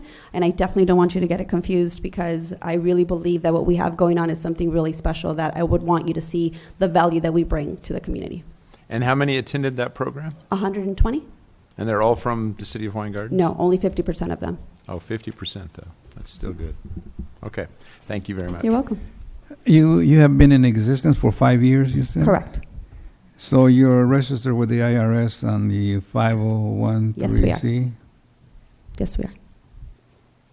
Can you raise your right hand? No, I'm only kidding. That's a joke. Yes, I That's a can, and I joke. can raise my left if that'll give us 4710. Well, actually, we wouldn't even get any of these, right, if they weren't 501c3s and if they didn't That's have correct. the- That's they verified weren't before standard. it's brought before you. Yeah. Hearing no other questions, I motion for approval. I second. All in favor? Aye. Aye. Thank you, Council. Aye. Clarification, that's for the $4,110 that was requested? Is that Yes. correct? Thank you. Knowing, unless my colleagues have any questions, but knowing that we know the rest of the other three organizations that are submitting funding, I motion that we approve all three. No, I have questions. Yeah, we have questions. Is So there any let's- particular one bring that the next you one don't? up in order. Did you want the Little League was the next? That would be Frank Amaro. Okay. What did they do? Mr. Frank Amaro, can you come up, please, and answer our questions? Get in the proper uniform. Rams.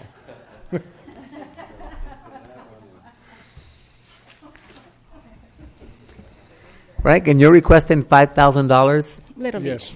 And do you rebuy the uniforms every year? Yes, we rebuy all the uniforms and equipment every year. We have, but you see, the girls just had their uniform. They'll get a new uniform when we start our new thing coming up in this year. Yeah, but not everyone slides. I mean, the uniforms last a few years. Yeah. Yeah. What do you do with the old uniforms? You just let the They kids keep- have them? The kids keep the uniforms. They keep their uniforms after every year, and even the All-Stars. There is a lot of that's the way the sports go.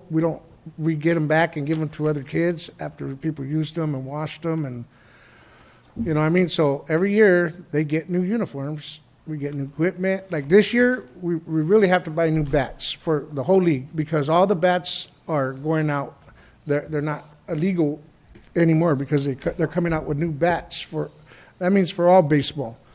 So all the bats that we even have that I even bought new last year, they're not going to be no good for the kids to even use. We have to give them new helmets, catcher's gear, because these guys are sweating in the masks, the helmets, the ears. I've had problems with lice before when they share. That's how come I always recommend that a parent buys a helmet for their kid. But we still have to have some there for just in case kids don't have it so they can bat. So we do put everything back out there new. Well, I know parents that buy bats for like $150. Yeah, and they go up to like $400 or $500. Yeah, exactly. Yeah, they really do. So And what range do we buy? We buy Do we buy competitive bats? The average bat. So if I'm getting bats for each team, it's 3. It depends the division. It's like smaller kids and all that. It's 3 bats per team. Older kids, about 4 bats per team. And then in between, I tell the coaches to tell the players or the parents not to buy bats until they can figure out the size and all that, because umpires will check it out and see if they're legal or not. So it's a pretty big thing that what we're doing here. So, and every year, I guarantee you, I spend just in the beginning for uniforms and equipment, $11,000 to $12,000.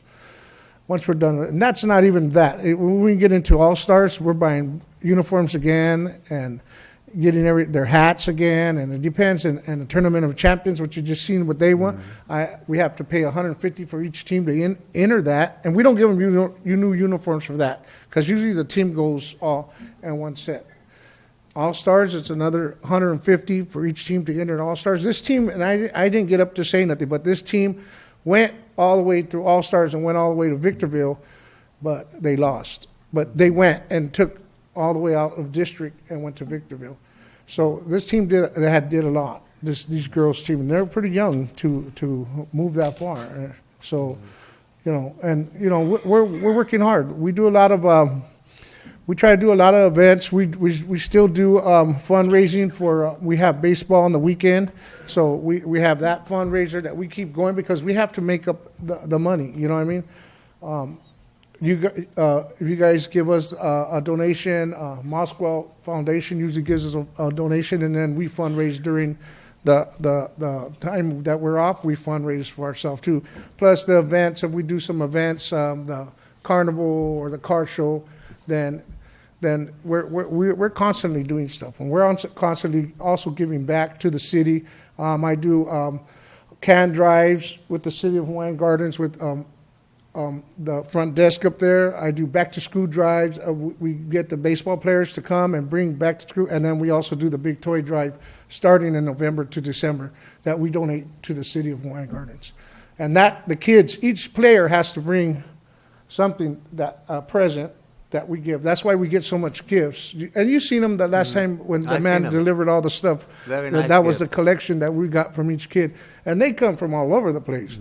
So I'm just hoping that you guys understand we're just not trying to take, but we also give back, but we also charge $48 to our kids, with half of them don't even pay that fee, that registration fee. Now, the money that we give, the $5,000 we gave last year, does that go toward low-income people that Yes. can't pay? Do you excuse them and, say, get a better job or something?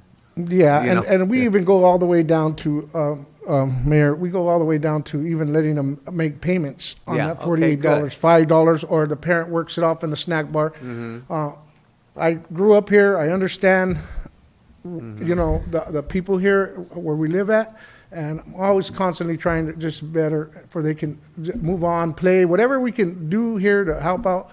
That's what we're here for. Yeah, because one thing we do not want is a child sitting on the bench because they didn't have $48. No, You follow me? that's against the rules from Little League. Little League, it's mandatory play, mandatory bat twice and on the field for 6 outs. Okay, so it's a mandatory play. They cannot do that. Good job. Well, you answered all my questions in those questions. Okay. Thank you. Anybody have any questions? I would love to make a motion. Can we motion approval, please, for the Little League? I'll second. All in favor? Aye. Thank you. Good job. Good Appreciate job. Yes. Just for the record, for $5,000. Yes. Thank you. The next one is Donald Mills for the Warriors Youth Football and Cheer. Okay. Can you come up, Mr. Mills?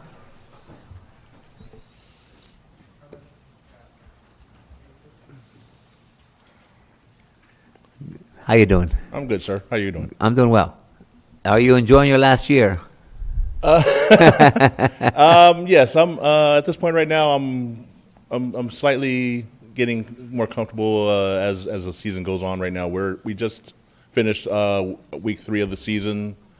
We still have about 5 more weeks of regular season to go. That's not including playoffs, but everything's starting to come a little easier for me right now, so I can kind of sit back and watch everything that's going on right now. I had a question for you. Ronaldo Rodriguez and myself, we were at your last year's grand opening. Yes. And we seen a lady, and she had 3 kids, and she didn't have the money to pay for her 3 kids, but they wanted to play football. So I told her to go to Mr. Mills and mention our name, say, that to see if you could work with her. Well, I do. I pretty much work with everybody that has financial issues. Just as Mr. Amaro had mentioned, that he speaks with people that have issues with making payments. We set up payment plans. We set up several different options for people. In some cases, we make if they have multiple kids, we give them maybe a discounted deal. Instead of paying $250 per child, maybe like for 3 or 4 children, we'll deduct it to about an average of about $150 per child, and give them maybe for 4 kids $600, where they would end up paying $1,000 if they were paying straight up. Because I never seen her again, but she's always on my mind, so I had to ask. But I'm glad to hear you say that you do work with them. Yes. Has there ever been a kid that you couldn't work with and he didn't get to play? Well, I don't make that decision. If they can't, if they're not able to work with us on the plan that they do, that we offer them, sometimes they'll just drop out on their own. The parents will just pull them out. But I try to work with everybody that comes across our program and give them some type of possibility to make some type of payments. I mean, even if they can pay 50% of our fees, then we'll accept them. We won't turn anybody away that does not make an effort to make payments to us. Do you have other donors besides Hawaiian Gardens? The Moskowitz Foundation. We in the past had tried to work with LA 84, and just regular fundraisers. As far as our donations go, it depends on the amount of donations that we receive. Will determine the amount of fundraisers we can do, so we don't just overblow our budget. And what type of fundraisers do you do? What? We've done several different, anywhere from car washes to discount cards to deals with some of the merchants in the city, such as Wingstop last year. We did a small fundraiser at Wingstop last year for one of the teams to help, and in most cases, some of these fundraisers are to help the parents and the kids pay their registration. So that was an event we did last year with Wingstop, is to help them make their full payments for the registration. And did that work out well with Wingstop? Yes, they've actually asked us to come back. Do we still have Wingstop? Yes, because they were going through a rough patch. Maybe you guys helped each other out. Any other questions? Yeah, I just wanted to know what the $250 registration fee covers for a kid. Well, that primarily covers uniforms. They get 2 jerseys, one home, one away.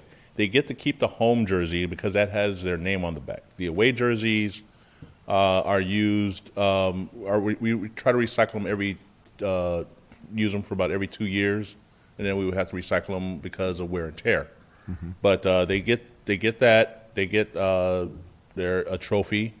They get it helps pay for the insurance costs to play. As far as is that pretty high? Yes, it is. Yeah, I would think so.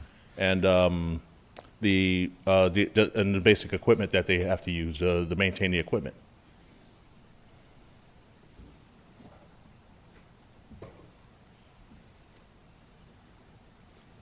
Any other questions?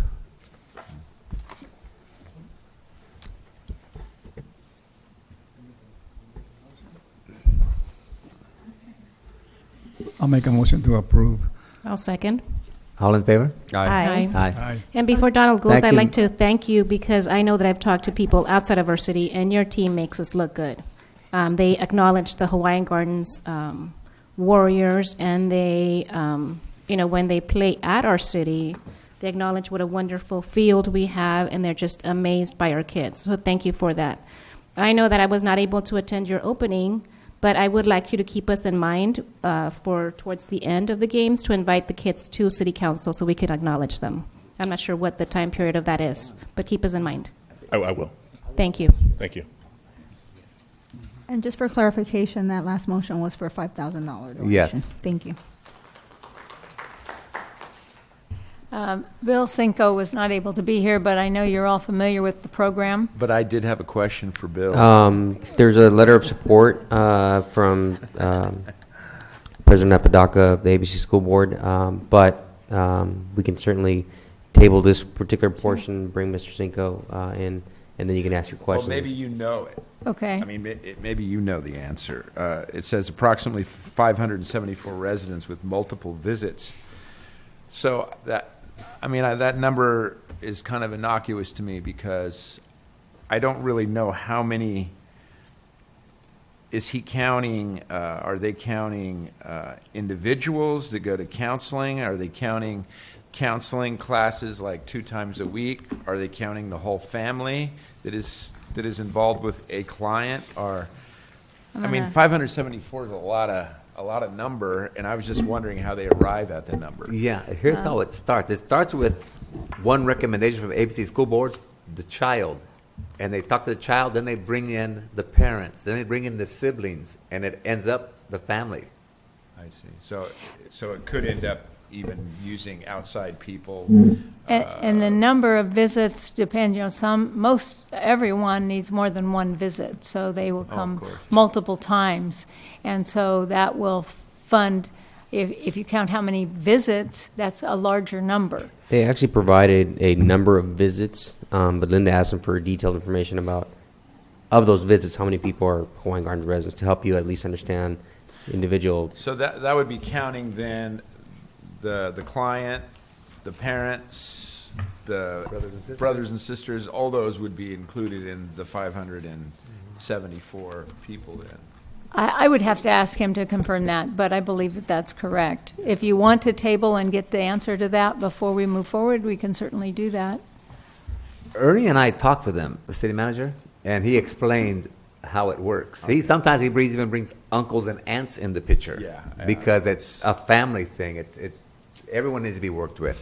Okay, I was just wondering how they arrived at the number. It's not that I'm aware of the program. I understand the program. I understand how it works. I just didn't know how they arrived at that number. So that was really the only question I had for him. Well, we can get some more information even after the fact if you would like to have that.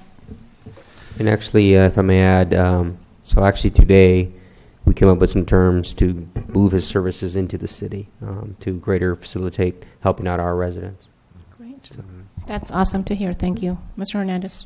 And I loved this letter of recommendation from ABC School Board.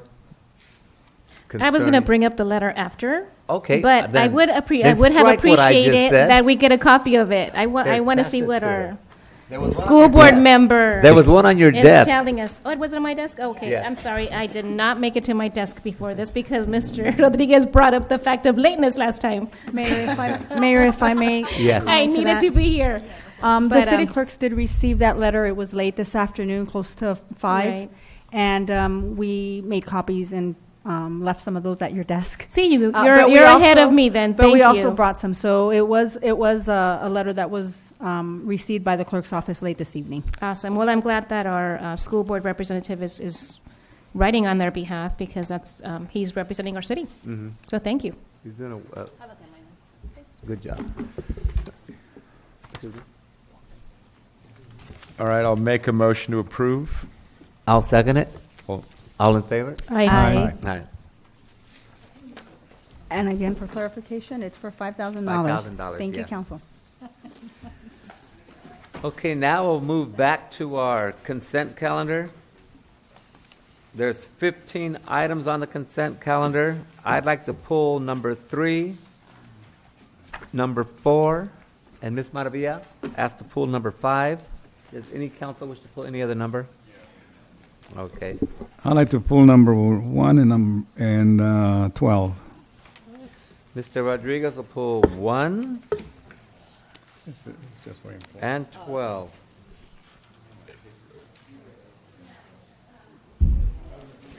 Quick question. I understand there's a video for number 14. Shall I pull it so you can show us the video? Do you have a video of the before and after? Oh, is that? Oh, okay, you're right. All right, thank you. Yes, I didn't want to miss the video. Thank you. I'll pull 3. Okay. So, Mayor, just for clarification at this time, it is items C1, C3, C4, C5, and C12. Yes. Thank you. You have C3. Yes. Okay, I motion to receive and file the rest of the consent calendar as is. I'll second it. All in favor? Aye. Aye. We'll move to consent calendar item number 1, adopt resolution number 070-217, approve acceptance of conveyance and dedication of an approved acceptance. Wait, let me start over. Approve acceptance of conveyance and dedication of an open space easement grant deed in conjunction with the sale of a successor agency property 22407 through 22413 Violetta Avenue. Mr. Joe Colombo, Community Development Director. Yes, Honorable Mayor and members of the City Council, this was an item that was recently approved by the Planning Commission. They're recommending that we approve resolution number 70-2017. Basically what this does, per the direction of the successor agency, if you look at attachment or page 10 of this staff report, you will see that there is an open space easement that's being created from the sale of parcel A. So you'll have approximately 1,800 square feet of open space easement for city use there. And the same thing with the subsequent item. These are items that whenever the city accepts any type of easements, there has to be a general plan conformity report to be in compliance with the general plan, and the Planning Commission has reviewed both items and recommending approval. This is for information only. Those are the wedges on 226? Right. And there's 3 of them. You have 3 actual Yeah, those are the wedges, the open space wedges. So they're going to be ours, and we're going to maintain them for the rest of your life? They will be ours. It'll be an easement, and we get to use them, yeah. Okay. Thank you. Sure.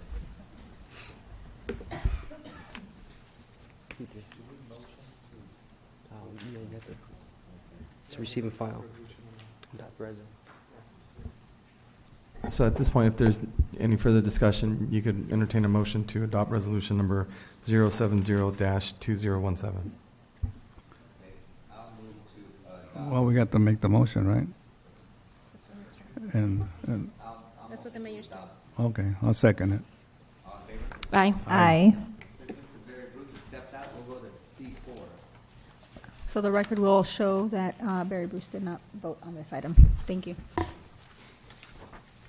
C4, adopt resolution number 0373217, approve a resolution of rescind resolution number 068217, and approve an amendment to the agreement between the city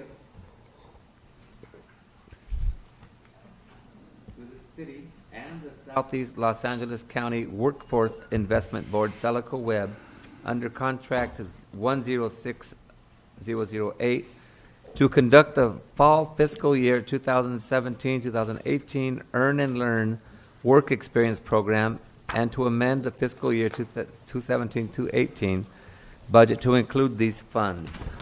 This is a corrective resolution. That was tough. That was long. That was a lot. We'll pay you by the word. Okay. That was This is a resolution to correct an error on a previous resolution, and Linda Hollinsworth, the finance director, can provide details.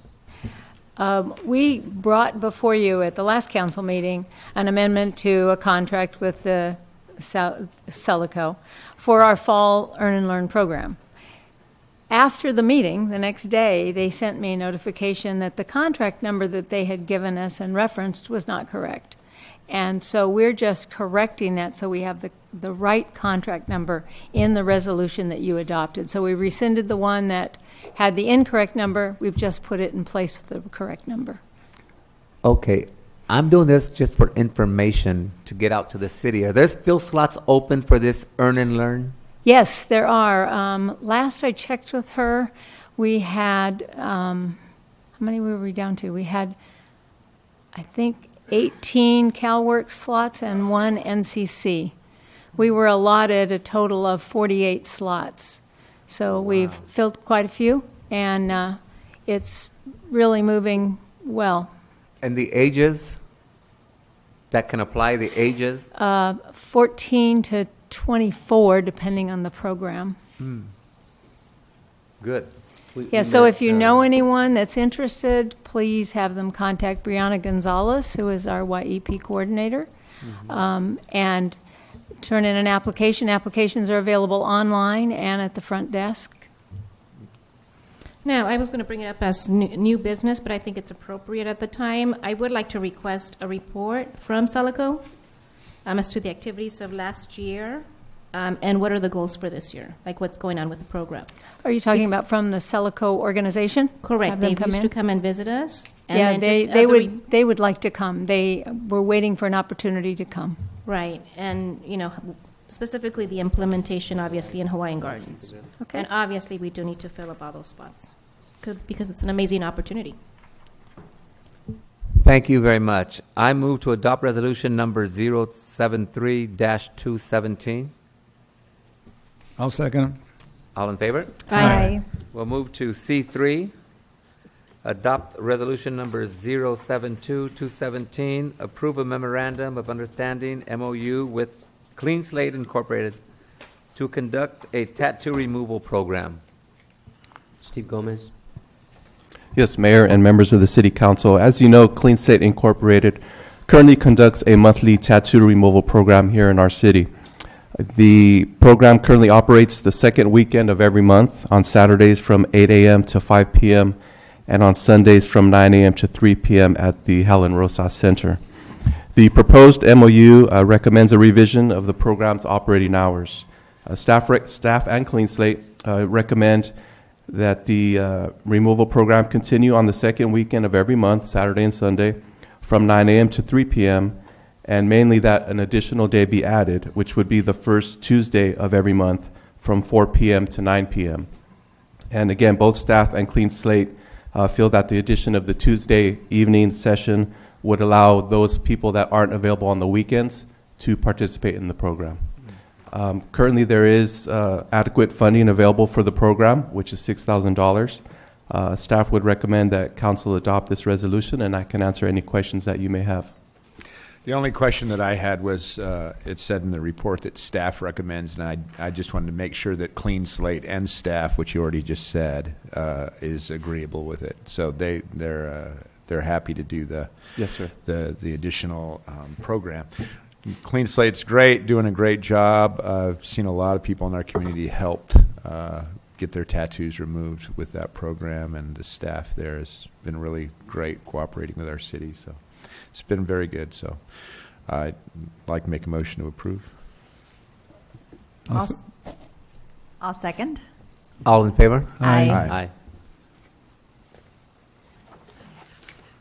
We'll move to consent calendar number 5. Pulled by Just for the Ms. record, Councilmember Rios had stepped out for this vote as well. Okay.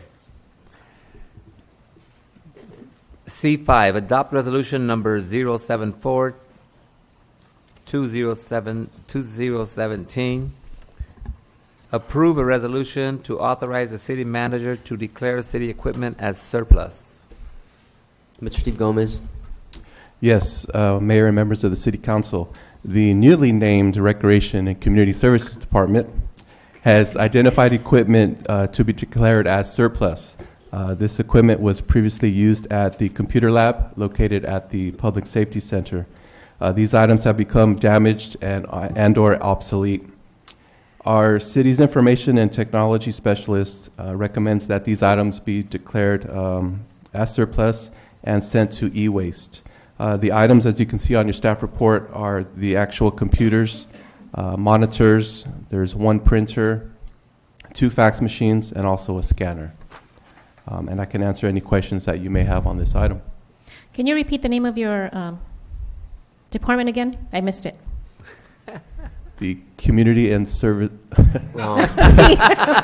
Recreation. I'm sorry, I'm sick. I'm sick. Like, what is your new name? Recreation and Community Services Department. I love it. Yay. We're going to give him a tattoo and not make him eligible for our tattoo program. The reason why I pulled this item, first off, I want to commend staff on such a great job. I know that a lot of this equipment is obsolete and, not really being used right now. but I wanted to see, I know that monitors usually can last a little longer. I wasn't sure if they're still usable. I know that at the Helen Rosa Center, I believe we have like some kind of, it's not a continuation school, it's like independent studies or something like that. Would they benefit from a donation of some of these monitors? That's something that we can check on with our info and technology specialist. His recommendation was that all the equipment probably would pose potential problems to any future users. So again, his recommendation is just declare it all as e-waste. But again, if council wants to provide direction, we can look into that option. We can ask them, and they can make that determination. From the city standpoint, that equipment is not worth the maintenance and cost to continue. Oh, yeah. So, But you know, we can ask them. Yeah, if we Council can. concurs.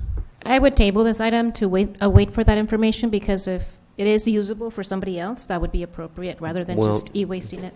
What we could do is just simply tell them, and if they want it, they could take it. Otherwise, we'll surplus it if you wish, or we can come back with a report. It's up to you. Well, I would rather wait and see if it's usable. Well, because if they can't use it, maybe somebody else can.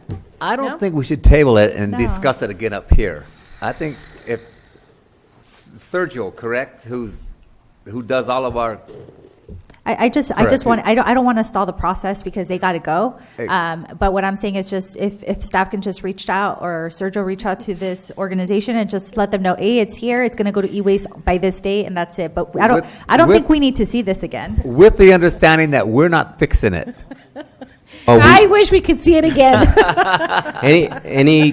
So all of, if they do want it, we'll have them sign full releases on all this equipment, so that if it has, RAM stuff or anything like that, people don't want to get offended. They won't pertain to us.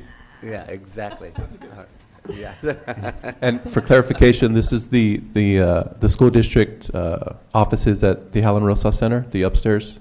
Yes, the I believe continuation that's, school office. Yeah, because I hear it's just like in really bad shape, so I figure maybe they might want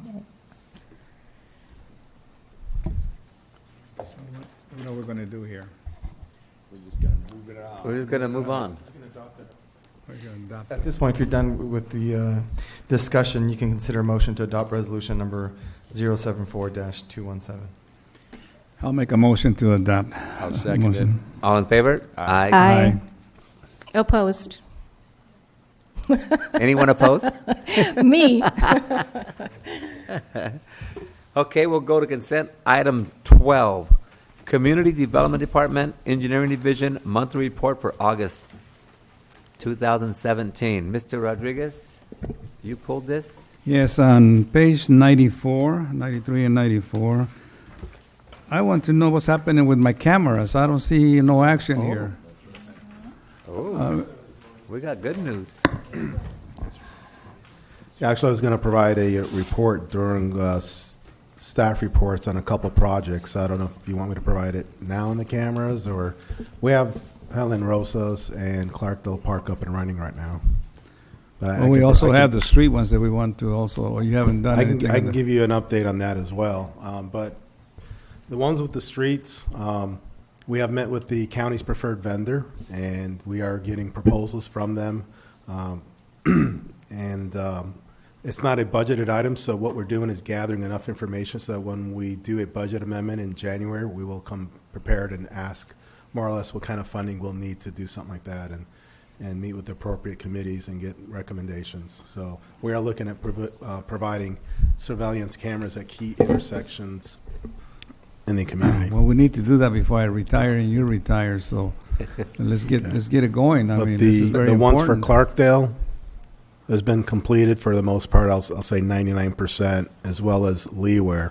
We may add a couple more cameras just to cover some blind spots, but they are operational right now. We've loaded the software on the city manager's computer and phone, so he has access to the cameras pretty much, as well as the IT person. I am well aware that this is very important to Mr. Rodriguez. Can you clarify the purpose of the cameras again, the street ones? I'll let Mr. Rodriguez answer that. Just for information. Yeah, I would like to have the cameras on the corners, the main corners, like Pioneer and Carson and Norwalk, to surveillance cameras, just in case in the future we need any information of maybe accidents happen there, that you can see it, or we have any type of gang activity, you can kind of pinpoint the time that it happened and check cameras and see who went by that might look suspicious. I mean, it's all the cities are doing it. England, for instance, they can follow you all around town if they want to. I've never been to England. They can hone on you, and they can just follow you all the way until you get home. I mean, so this is what I want here. I know. Well, I think a lot of us support you. It's a public safety item, and we all want to make our streets much safer. So I appreciate you bringing this to the forefront of your policymaking. So in accordance with what staff direction you provided at the last budget study session, we've gotten enough data, and now we're working out a plan of action in terms of where we're going to put these cameras, and we'll have all that data when we meet at the budget study session and make the appropriate recommendation on a dollar amount, and also work with the consultant and purchasing agreements. You know, I'm going to be asking you every day that I'm here anyway. You can be part of the committee. I don't want it to get The lost. Christmas tree has been brought up in committee. I just heard it mentioned right here. It has been brought up. And I don't want to get lost. Again, we want to really state that both Clarkdale and Leeward are up, and these are more high-tech, better high-definition cameras. The enclosures that they're in are more resistant to anti-camera people measures. So it's a good project. Thank you. And we will have Pioneer up and running as soon as we get power at the Pioneer Park, because Pioneer Park is also slated to get cameras. So all three parks. How many cameras in total? There's 32 cameras at Leeward. I believe there'll be 3 cameras at Pioneer Park, and I believe Clarkdale will have about 14 cameras. So there's 32 high-tech cameras at Helen Rosa Center at Leeward Park? The park that covers all the way from the handball courts all the way to the 2-story building. Wow, beautiful, Joe. Quick question. Are they hooked up to an internet area? Because I know that they don't even have Wi-Fi. We have our own internet. But is that issue? I don't know if it's even on here. We have given Ernie a demonstration on his desktop and iPhone, so he is currently connected. They're an independent system. So Leeward Recreation and the pool area, they have internet? No, they don't. The cameras are an independent service. Oh, okay. Oh, yeah. Oh, okay. The cameras have to have their own direct feed for internet. That's a separate item we could discuss. Okay. But it does bring up the fact that we are meeting the residents' concerns, because that was a concern brought up at the community meeting that was held last year now? January. Earlier this year. It seems so long ago. So do we need a motion to receive and file? Yes. We'll make a motion to receive and file item number C12. Second. All in favor? Aye. Aye. We go to discussion item 1.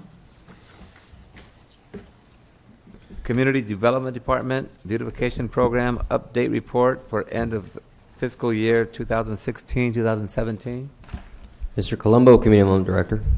Yes, Honorable Mayor and members of the City Council. This is something that we do every year at the end of the fiscal year, and basically give you an update on the various homes that were improved using general fund monies for the beautification program. Again, for the most part, these were all exterior type of improvements. So here's a before shot of 21728 Arlene Avenue, and they've got exterior paint, 3 front windows, 3 north windows, and a new sliding glass door to the rear unit. And then this is the after shot. Wow. So nice. Just the paint job alone makes a big difference. This is 2200305 Saint Avenue. This is the before shot. They got 4 new windows on a front unit, 4 new windows on a rear unit, exterior paint for both units, replaced broken and missing fence slats. And this is the after shot. Again, the majority of the visibility here is really that new paint job. And that the front house, fence, did of it get a course. new roof? Did it get new shingles on it? No. Just color coordinated with the building. Yeah. Wow. This is 22201 St. Avenue. Before, stacked stone to the front of the dwelling, drought-tolerant plants, landscaping that was put up with drip irrigation, new interior swing gate, paint driveway gates, and a new garage door with an opener. And this is the after shot. They really wanted to do their front yard, so you can see a lot of extensive landscaping went in here with the stacked stone on the front of the property. 12437 226th Street. They demolished the front porch and got it re-permitted, and so they got a new front porch cover, new garage door with windows and an opener, new wrought iron fencing in the front. What they currently have right now is chain link fence. Oh, okay. Chain link fence right about here, and then new swing gates, and remove a tree stump that you can see right here. And this is the after shot. The tree stump is gone. He's got his new garage door with windows and a new wrought iron fence. 21329 Claretta Avenue, before shot. New stucco texture, new paint and fascia boards and eaves, install new garage door with windows, new interior wrought iron fence panels, and a new 8x6 pedestrian gate. Thus help. Let me get some connection here. Here's the after shot.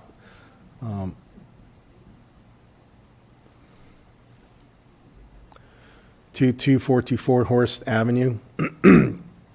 Exterior paint, 2 front windows, garage door with an opener, landscaping at their property line. And that's the after shot of that one. Yeah, there's always an issue there with cars parking on that little strip, so they put some boulders there to prevent cars from going there, because that is synthetic turf.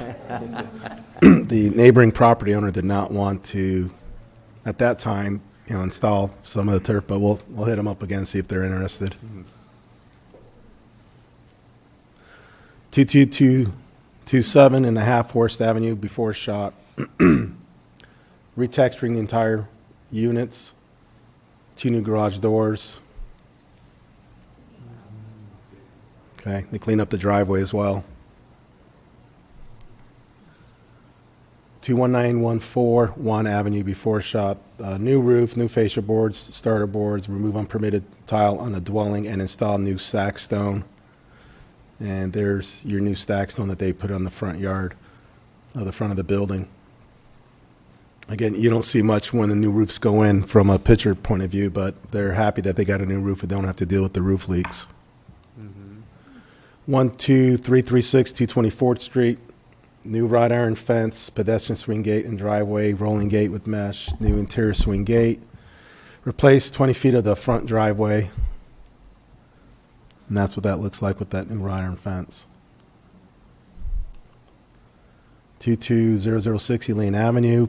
Painting of the exterior, installing new windows, stack stone, new walkway, repair side block wall. And that's the after picture. 12306 to 11th Street, paint and patch stucco, install new white picket fence, replace 5 windows, replace rafter tails and fascia boards. And I believe that is the last slide. So 11 homes were rehabbed with the $100,000 that was budgeted. I think we spent about $92,000 or $93,000. And again, the purpose of the program was to target exterior improvements. That's the way the program was designed. We get a lot of our marching orders from our CFP committee. Again, that's also the way that was designed. Again, if council has any questions or any other desires. Those look great. Yeah, so it would help when we do get the extra money to do a little bit more, especially on those roof jobs. But it is a good program, and the community does need it. Now, I know quite a few homeowners removed their application. Can you mail them the information for the new program? Maybe they would be interested in reapplying. We will reach out to everybody because, again, we want to sell this program out there to everybody across the board. The objective is really to give out this money. We're going to lose it if we don't use it. So, and it's amazing it's free money, but there are income limitations. There are requirements. So we do have to follow these requirements that are posed on us primarily first from the state of California. This was all a result of the governor with development and dissolution process. So there are requirements. Nevertheless, $2.9 million is a lot of money, and we'll get there trying to address everybody's needs. But this would be a great start with what we've done this evening with the other agenda item, and so we can get the process rolling, because there is a lot of work that needs to be done. We have to basically rebrand that program and repackage it out there. Well, this is awesome. Good work. Thank you. Joe, I know we'll be bringing back the beautification adjustment to the program that we just passed. Would it be appropriate now to sort of ask what additional things to bring as a recommendation when we approve the budget? The council has, at their discretion, can I just ask don't know for because any. it's a PHA No, and this. it wouldn't be appropriate to discuss it now. Okay. So what we'll do is, because we're going to be bringing the budget forth, and what we'll do is provide a copy of the guidelines again. That way you can have a full discussion about, since the guidelines are related to the budget, you can have that discussion at that point. Okay. And right now, where it's a different item and there's not members of the entire board here. So. Perfect. Sounds good. Thank you very much. I motion to receive and file. D1. Second. All in favor? Aye. Discussion item number 3, discussion and consideration of changing the name of Pioneer Park to honor El Presidente Edgar Gil Yogues. Steve Gomez, Recreation and Community Services Director. Thank you. Mayor and members of the City Council, at the September 12th City Council meeting, Councilmember Rios directed staff to place this item on the agenda. This item pertains to the possibility of renaming Pioneer Park in honor of El Presidente Edgar Gil Yogues. Staff has one slide to share with you tonight. We did list potential names to consider. El Presidente Edgar Gil Yogues Park, Yogues Park, Pioneer Park, or any other recommendations that council may have. In talking with the Public Works Department, the one fiscal impact would be to replace the park sign, which would cost approximately $1,000, which is not currently budgeted. And coincidentally, Public Works just recently placed an order to have the current sign replaced, and that was actually, the work was done. Obviously, it has not been installed, pending your decision, and the cost to repair the sign was $750. So just some financial matters to share with you. I would remove El because it's not necessary. And I would put the city's name on the bottom because it is our sister city, indicating sister city. Not sure if you need to put Venustiano Carranza. right. I'm not sure if you want to put San Pedro or just Venustiano Carranza. But I would put the name of the city because it is our sister city, indicating it's a sister city. Well, I have something to say. I've been getting mixed messages from the community, and I'd like to set this aside for a later date so we can kind of get a feel what the community would like. So how would I address this? How would I say this? If we can bring this back at a later date and get feedback from the community concerning changing the name of Pioneer Park. Staff can develop a survey and with several survey mechanisms to gather that information. So let me talk to staff tomorrow about how soon we can get that out, so that we can provide that feedback to the city council, and then you can make that decision at that point. Well, probably, I don't even know if the family has been notified if this is our desire or anything, so does anybody even know? I did speak to a family member, not in regards to this, but I did speak to a family member. So maybe we should have a little bit more information, but as far as if we do it, which I'm in favor of if the family and, is in favor of it,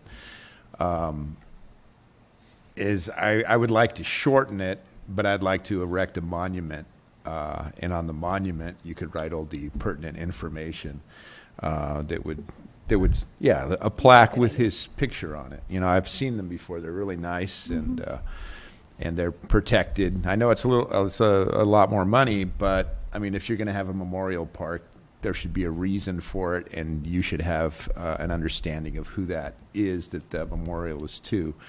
So so maybe call it Yogues Memorial Park, and then on the plaque next to the sign have all the details of being the sister city, he's the presidente, etc. But I think it would be a great thing to do if the family is, amiable to it. So a couple of issues for clarification, just from our marching orders with regards to staff work that needs to be done is, and if I can get your just general direction on contacting the family, I think is one item, and do we do a survey is the second item of the community? Well, let's do the survey, then contact the family. I would wait for the family and just because they are in a very emotional place right now that I didn't bring it up. It would have been perfect to answer your question. I do appreciate the memorial because you're very correct. It is important to put something that represent, and at that time it will be acknowledged. I'm not sure if his last name is Gil Yogues or just Yogues, so I would also check on that part. And we will. And just on that second matter, the survey was to get input from the community on whether or not it was desired to change the name of the park. That's what the survey was for, Vice Mayor Bruce, to get the community's input on where their position on renaming the park. Yes. Would you have to have a survey, or would you just have a public meeting? We can do as directed from City Council. I would think a public meeting would be better, and then if there's anybody opposed, because Pioneer is not named after anybody. Pioneer is just a street. Mm-hmm. It'd be different, I think, if it was named after somebody and we were changing the name. But I think it would be appropriate if the family's willing to do it, to have a meeting, and then anybody that wants to voice. Maybe, I don't know. Could we? Not a town hall No. meeting. What do you call that? I was wondering if we could just host a recreation commission meeting at Pioneer Park, kind of like how we did for the skate park, and just let the community know, come out. We'll be having a meeting on that date, and then people can just show up. I don't know if that would work. Essentially, that accomplishes what you were stating, Vice Mayor. So if we do a meeting like we did at Clarkdale Park, we can advertise that one of the agenda items will be to discuss renaming of the park. And at that time, you can have the different parameters that were outlined today. And at that time, you could hear input from the community too. And so on our end, like we did with the Clarkdale meeting, we do a little more notification and advertising so people know that there's a meeting at that facility on a certain date. Right, because I am concerned. I mean, I've only heard positive things, but if there's negativity, they could come and present what that is. Well, it's a small park. Can't we do both? Can we get comments and have a meeting, and whoever wants to voice their comments can come up and speak at that meeting? So can we have a survey and do the meeting? The park meeting, yes. My only aversion to a survey is cost. It's just an expensive thing that I don't think is... Well, the survey that we would do would be develop some kind of... It wouldn't be like contracting out a survey. It would be developing some kind of survey monkey, which is fairly inexpensive, and then putting something on the website to help people to either call in, email, that kind of thing. So we could do something like that, or just... I mean, really... From how do you want to do this? It's a little really super flexible how the city council wants to direct staff, because this isn't atypical or typical of a operational type decision. So whatever you think is best with regards to getting the input you want and making the parameters of how you want the park to be reflected in the future. And in the meantime, staff can work with Councilmember Bruce in regards to this memorial of what he's thinking. Well, I still think that we should just host because this is a recreation sort of, I know it's a policy, to make it a memorial park, but I really think that we need the input of the Rec Commission because they do oversee our parks. So I really would like us to host a meeting there, see what they come up with, because they might even have different ideas or, something that we haven't even thought of, kind of like at Clarkdale Park. And then see what happens and go from there. And if we feel that we got enough community input, then maybe we don't need the survey, or maybe we do. Who knows? Well, I think if I may, I'll describe what we'll do, and then you can tell me if we're on the right direction at least. So on the sooner than later side, we'll develop a very simple way for the members of the public to provide input to the city, whether it's through an email, a phone call, with regards to their opinion, and we'll also host a recreation meeting, commission meeting at the facility and advertise and agendize that item to be discussed that day. And I don't think anyone's opposed to that. Yeah. And first, of course, the family is the first. Right, I'm sorry, and correct. And if I may add just one thing, I believe, so our meetings are the third Wednesday of the month, so that takes us to October or possibly November. And with the upcoming time change, it's going to get dark earlier, and the possible cold weather. So I don't know if Pioneer Park would be the best location. If you're really want to have it there, we can make it work. But just a few things to consider with the cold months approaching and the time change. Well, you could just do a visit and then move the meeting to regular council chambers as usual. And obviously we just want to do it right, so it's okay. We'll come up with some logistical kind of plan and let you know in advance. But I think the first thing we will do is contact the family and then kind of move from there. But I'd be surprised if any of our commissioners haven't been to Pioneer Park. Well, I think we should just invest in that monkey that we did before, because there's a lot of people that will not come to Clarkdale Park in the dark or in the cold to speak their opinion, and then they will drive by it, see the name change, and say, "Who changes the name?" I think we should give the city opportunity to speak. Correct me if I'm wrong, but there is no investment in Monkey or whatever. It's just a matter of setting up the website, and then you log in. You have to have a code, and then you log in to put your opinion. So it has to be advertised on our website, and instructions included as to how to access it. I've done it various times with other we've surveys used I've that done. Monkey before, correct? Correct. Survey Monkey. So, yeah. There is a monkey. It might have a trademark, so I don't want to keep saying it.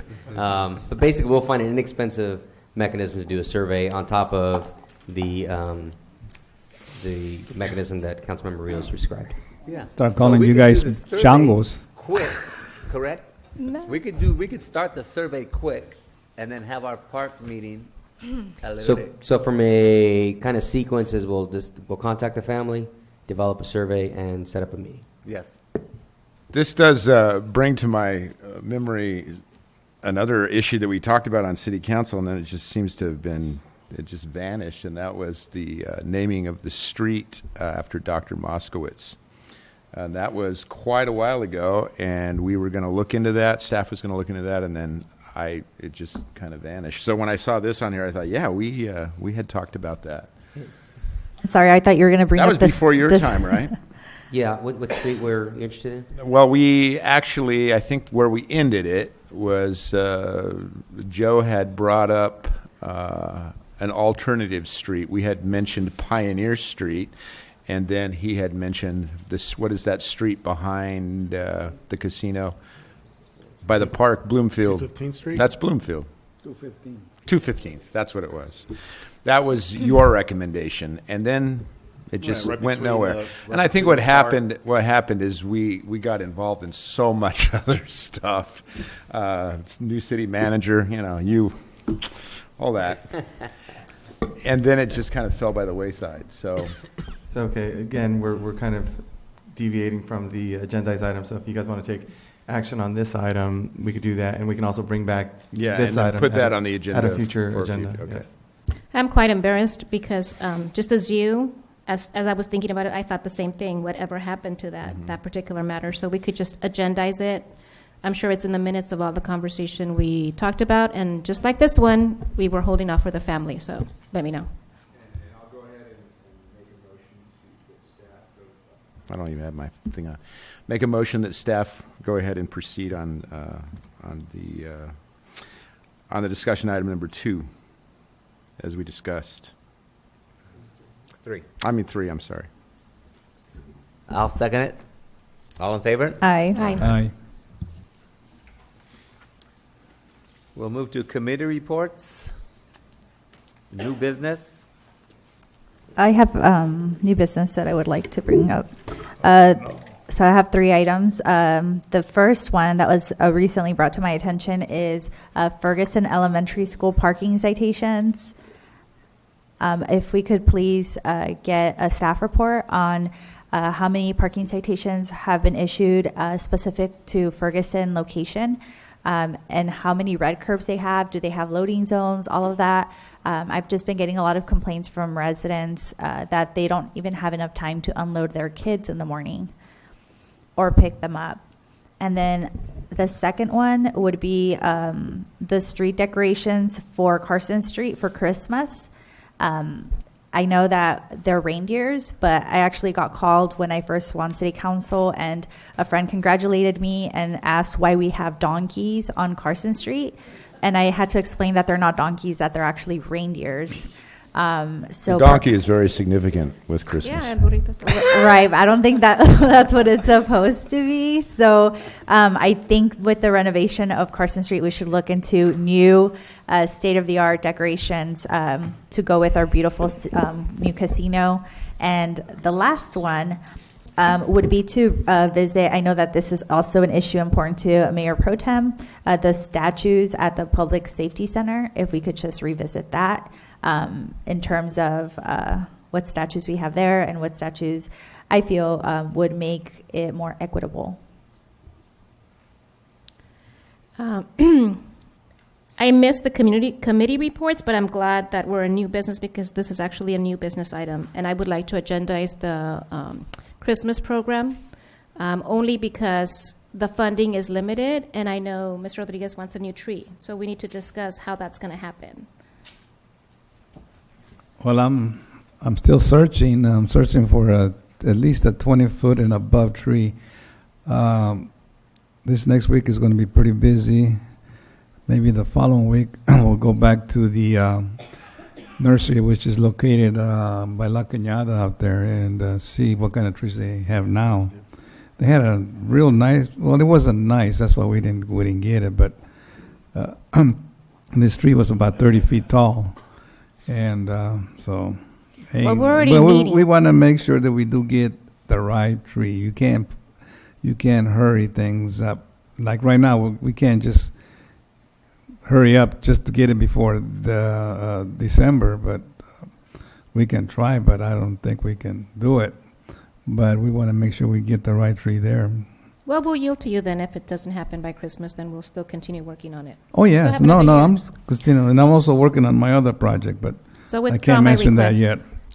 Withdraw my request, please. I'm on my Sherman tank that I want to put up here. So I think I'm going to get Ernie to help me since he's a veteran too. Yeah, I think I'm going to make him the responsible person to make sure we get that. But a tank? Yeah. Okay, I can drive one of those. This way. They're easy to drive. And I'm sorry, Councilmember Rios, you did not want to discuss the Christmas budget? I do not. Okay, thank you. Oral staff reports? Yes, Mayor and members of the City Council, would like to remind the community that we are hosting a special event this Saturday, September 30th. It's our annual 3K Fun Run Walk and Health Fair. It'll take place at the Fetty Sports Complex. Registration begins at 9 a.m. and the race begins at 10 a.m. and each participant will receive a medal. And also in collaboration with the LA County and Supervisor Hahn's office, there's a Day at the Beach celebration that's coming up for our community. It'll take place on Saturday, October 14th. It's a free event, including transportation. The program is geared for children in grades 3 through 6 and their families. Registration is available at the C. Robert Lee Activity Center, Clarkdale Park, and Leeward Park. However, space is limited. The excursion will take place at Marina Mothers Beach in Marina Del Rey, and activities will include water safety, education seminars, and water activities such as surfing, kayaking, and sailing. So it's a great opportunity for the community to participate in And again, it is free, and it's on Saturday, October 14th. Transportation will be provided from the C. Robert Lee Activity Center to the beach, and obviously back here to Hawaiian Gardens. Thank you. Mayor, Joe, sorry, go ahead. Just an update on some of the capital improvement projects that we are working on. The Leeward Park shade structure is currently in plan check, and we anticipate issuing a building permit on that and very shortly, and construction starting next week. However, as indicated earlier, we did already install the cameras out there at Helen Rosas and Leeward. So there's 32 cameras out there already. So we've already been spending some of the funds that were allocated for this project. Part of it was the shade structure, and part of it was the security cameras. And as indicated earlier, the cameras at Clarkdale Park are pretty much done and operational. I think we'll have as many as 14 cameras there.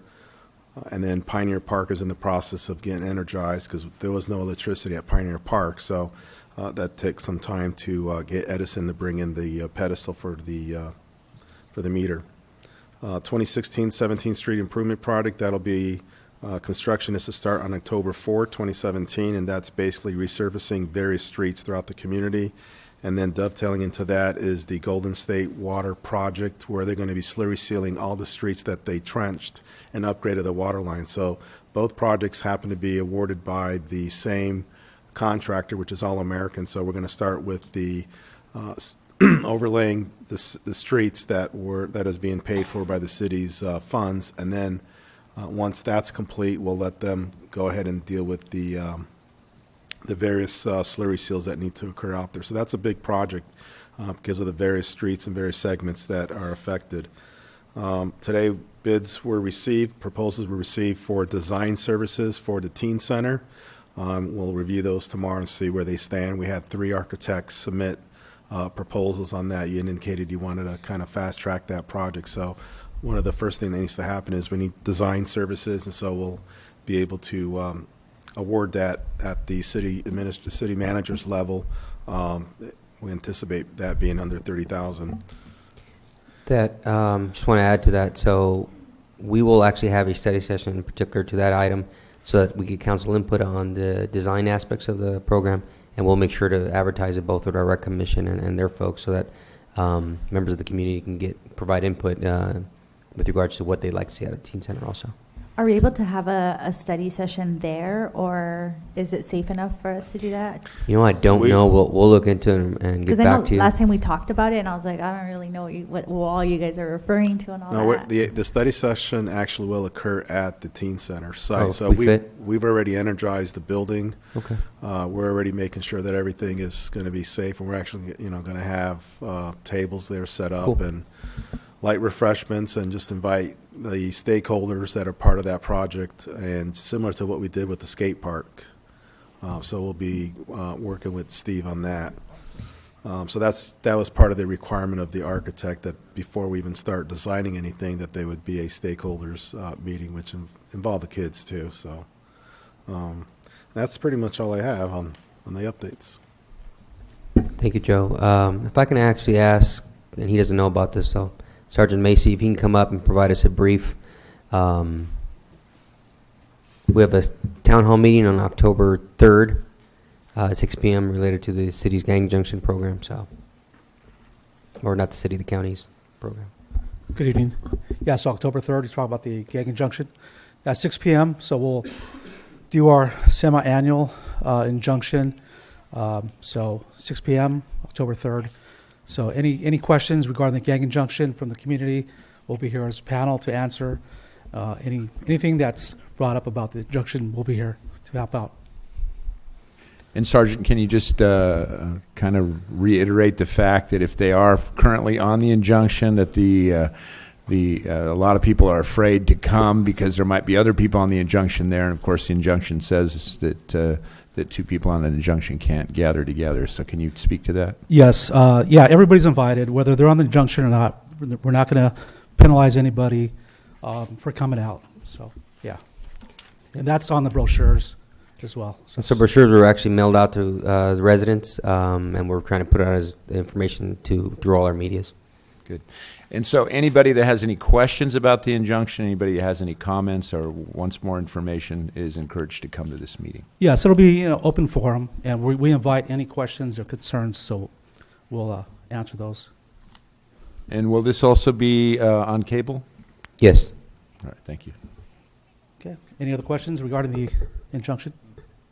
Well, I just want to encourage the families of people that are on gang junctions to come out and ask questions. Absolutely.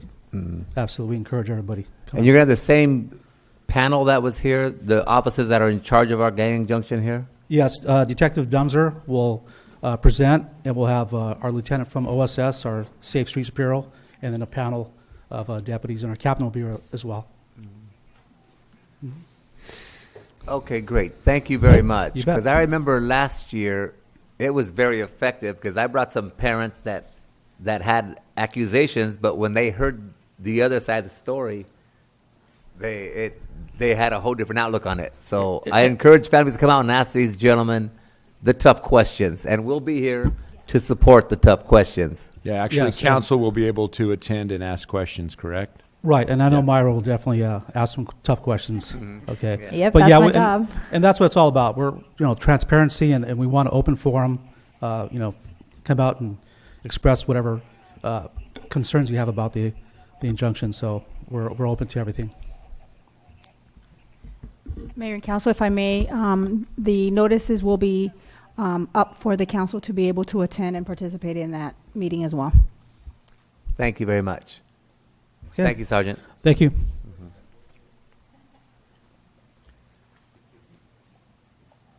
Oral council reports? I just want to commend staff on all the projects that you guys are all working on. I know you guys are super busy. The change of the Human Services Department to the Recreation and Community Services Department. It's just a lot's going on, but this is very exciting. And honestly, this is the reason why I love being a council member. I'm so fortunate to be here. And I just really want to thank the community for reaching out to us and letting us know what your issues are. We're here to facilitate everything for you. And please come out to the gang injunction meeting. And again, I just want to commend staff. I know you guys are working on big projects that will literally change the face of our city. So it's really exciting to have a new city manager and attorney working with us to make all of our ideas possible. So really thank you. And I really hope everyone comes out when all these notices come out for the new teen center, for ideas on any other new projects, especially like the renaming of our park, all those things. Really, like, this is your time to be engaged. I don't know how many other opportunities we'll get like this year, which is so busy, to really participate. So I really hope everyone takes advantage of that. And again, thank you to staff. I'm just really overjoyed with the progress that we're making. And I'm really looking forward to this next year. I don't have nothing. You already took all the time. I did want to make a comment. We were able to have a press release, the County Health Department, Vector Hawaiian Gardens with Supervisor Hahn the other day. Now, I did have a question about that, though. This is concerning mosquitoes in our neighborhood. Unfortunately, they're here. And the press release was to inform community members and people at large, anyway, what to do to make sure that we don't breed these mosquitoes, but that we eradicate them. And so I think it was a very good press release. It was well done. I just wanted to know, where is this press release going to be? I didn't see it on television. So it was on television. The same we day. actually, we had about, I think, 7 networks there, Yeah. so somebody captured it. Yeah, Depending on the level of news that day, and it's how much playtime it actually gets. I think the mayor recorded every single second of the ones that he saw himself in. So I think I can make them together for you. I can get copies for the rest of the council. Get me a copy. So this will be on our cable channel, right? Actually, and Bashir my fault. I did not advise them because we would have had it. So I'll see what media we can get. Oh, so we but I just should have to get it advised from them, one so of we those could have had outlets. our press there. Yeah, that would have been. I would have bought him a fancy hat and everything, but I messed up, so that's my fault. I'm sure we can get a copy. It's public, Yeah. available to the public, so we can see what we can get copies of and make that available. Okay. Related to that, the press conference covered briefly this information, but we're one of 2 cities in LA County who is going to do a full-on public campaign on educating the public, providing information, and so they're going to use Hawaiian Gardens as a template to how they're going to address this countywide. And I do have to say, on the negative note, we're turning it into a positive thing, but the county health department actually identified 2 cities as being a prime location for mosquitoes to breed and bring disease to our Southern California. So we were one of them defined. So, and we do have the Aedes mosquito here. We also have, I can't remember the name of the other. Zika virus. I can't remember the name. West Nile, but we have mosquitoes that breed both West Nile and mosquitoes that can breed Zika in Hawaiian Gardens. They've already been identified. And of course, one of the important things is that you know that from all the discussion about Zika, that it can horribly affect a pregnant mother's fetus, and babies can be born deformed because of that virus. So one of the big things that I just want to reiterate is, if you are pregnant, don't travel. Just stay home. I mean, that's the safest thing to do, because if you happen to travel like to Mexico or someplace like that to go visit, and you get bit by a mosquito over there that has Zika, you come back here and get bit by a mosquito here. Now the disease is viral, and it starts going everywhere. So for your safety, if you're pregnant, I would just encourage you to stay here. Also, the other way that we get rid of these things is check for standing water. A lot of people in Hawaiian Gardens love to garden. So those plates that you put under some of those plants, the overwater, and it gets into that plate, all they need is 1/4 of an inch to breed in.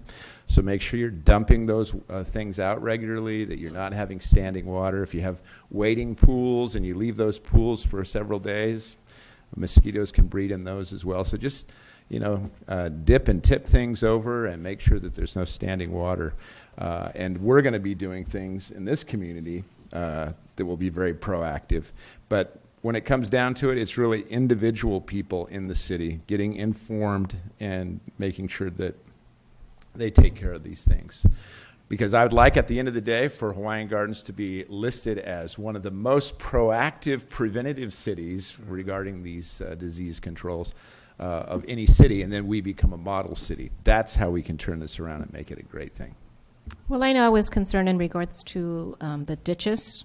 Are we going to whose responsibility is to check if there's standing water in those? Because I know a lot of the mosquitoes were coming out of that area. That is actually one of the reasons why we are an at-risk community, is because we have so many of those throughout the city. Correct.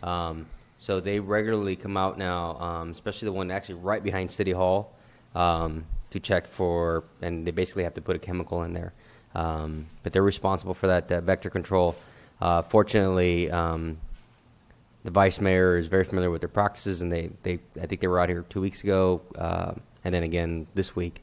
But they've identified that and as a problem area, and so they will continually try to monitor that. Because the water actually does not move at a certain point.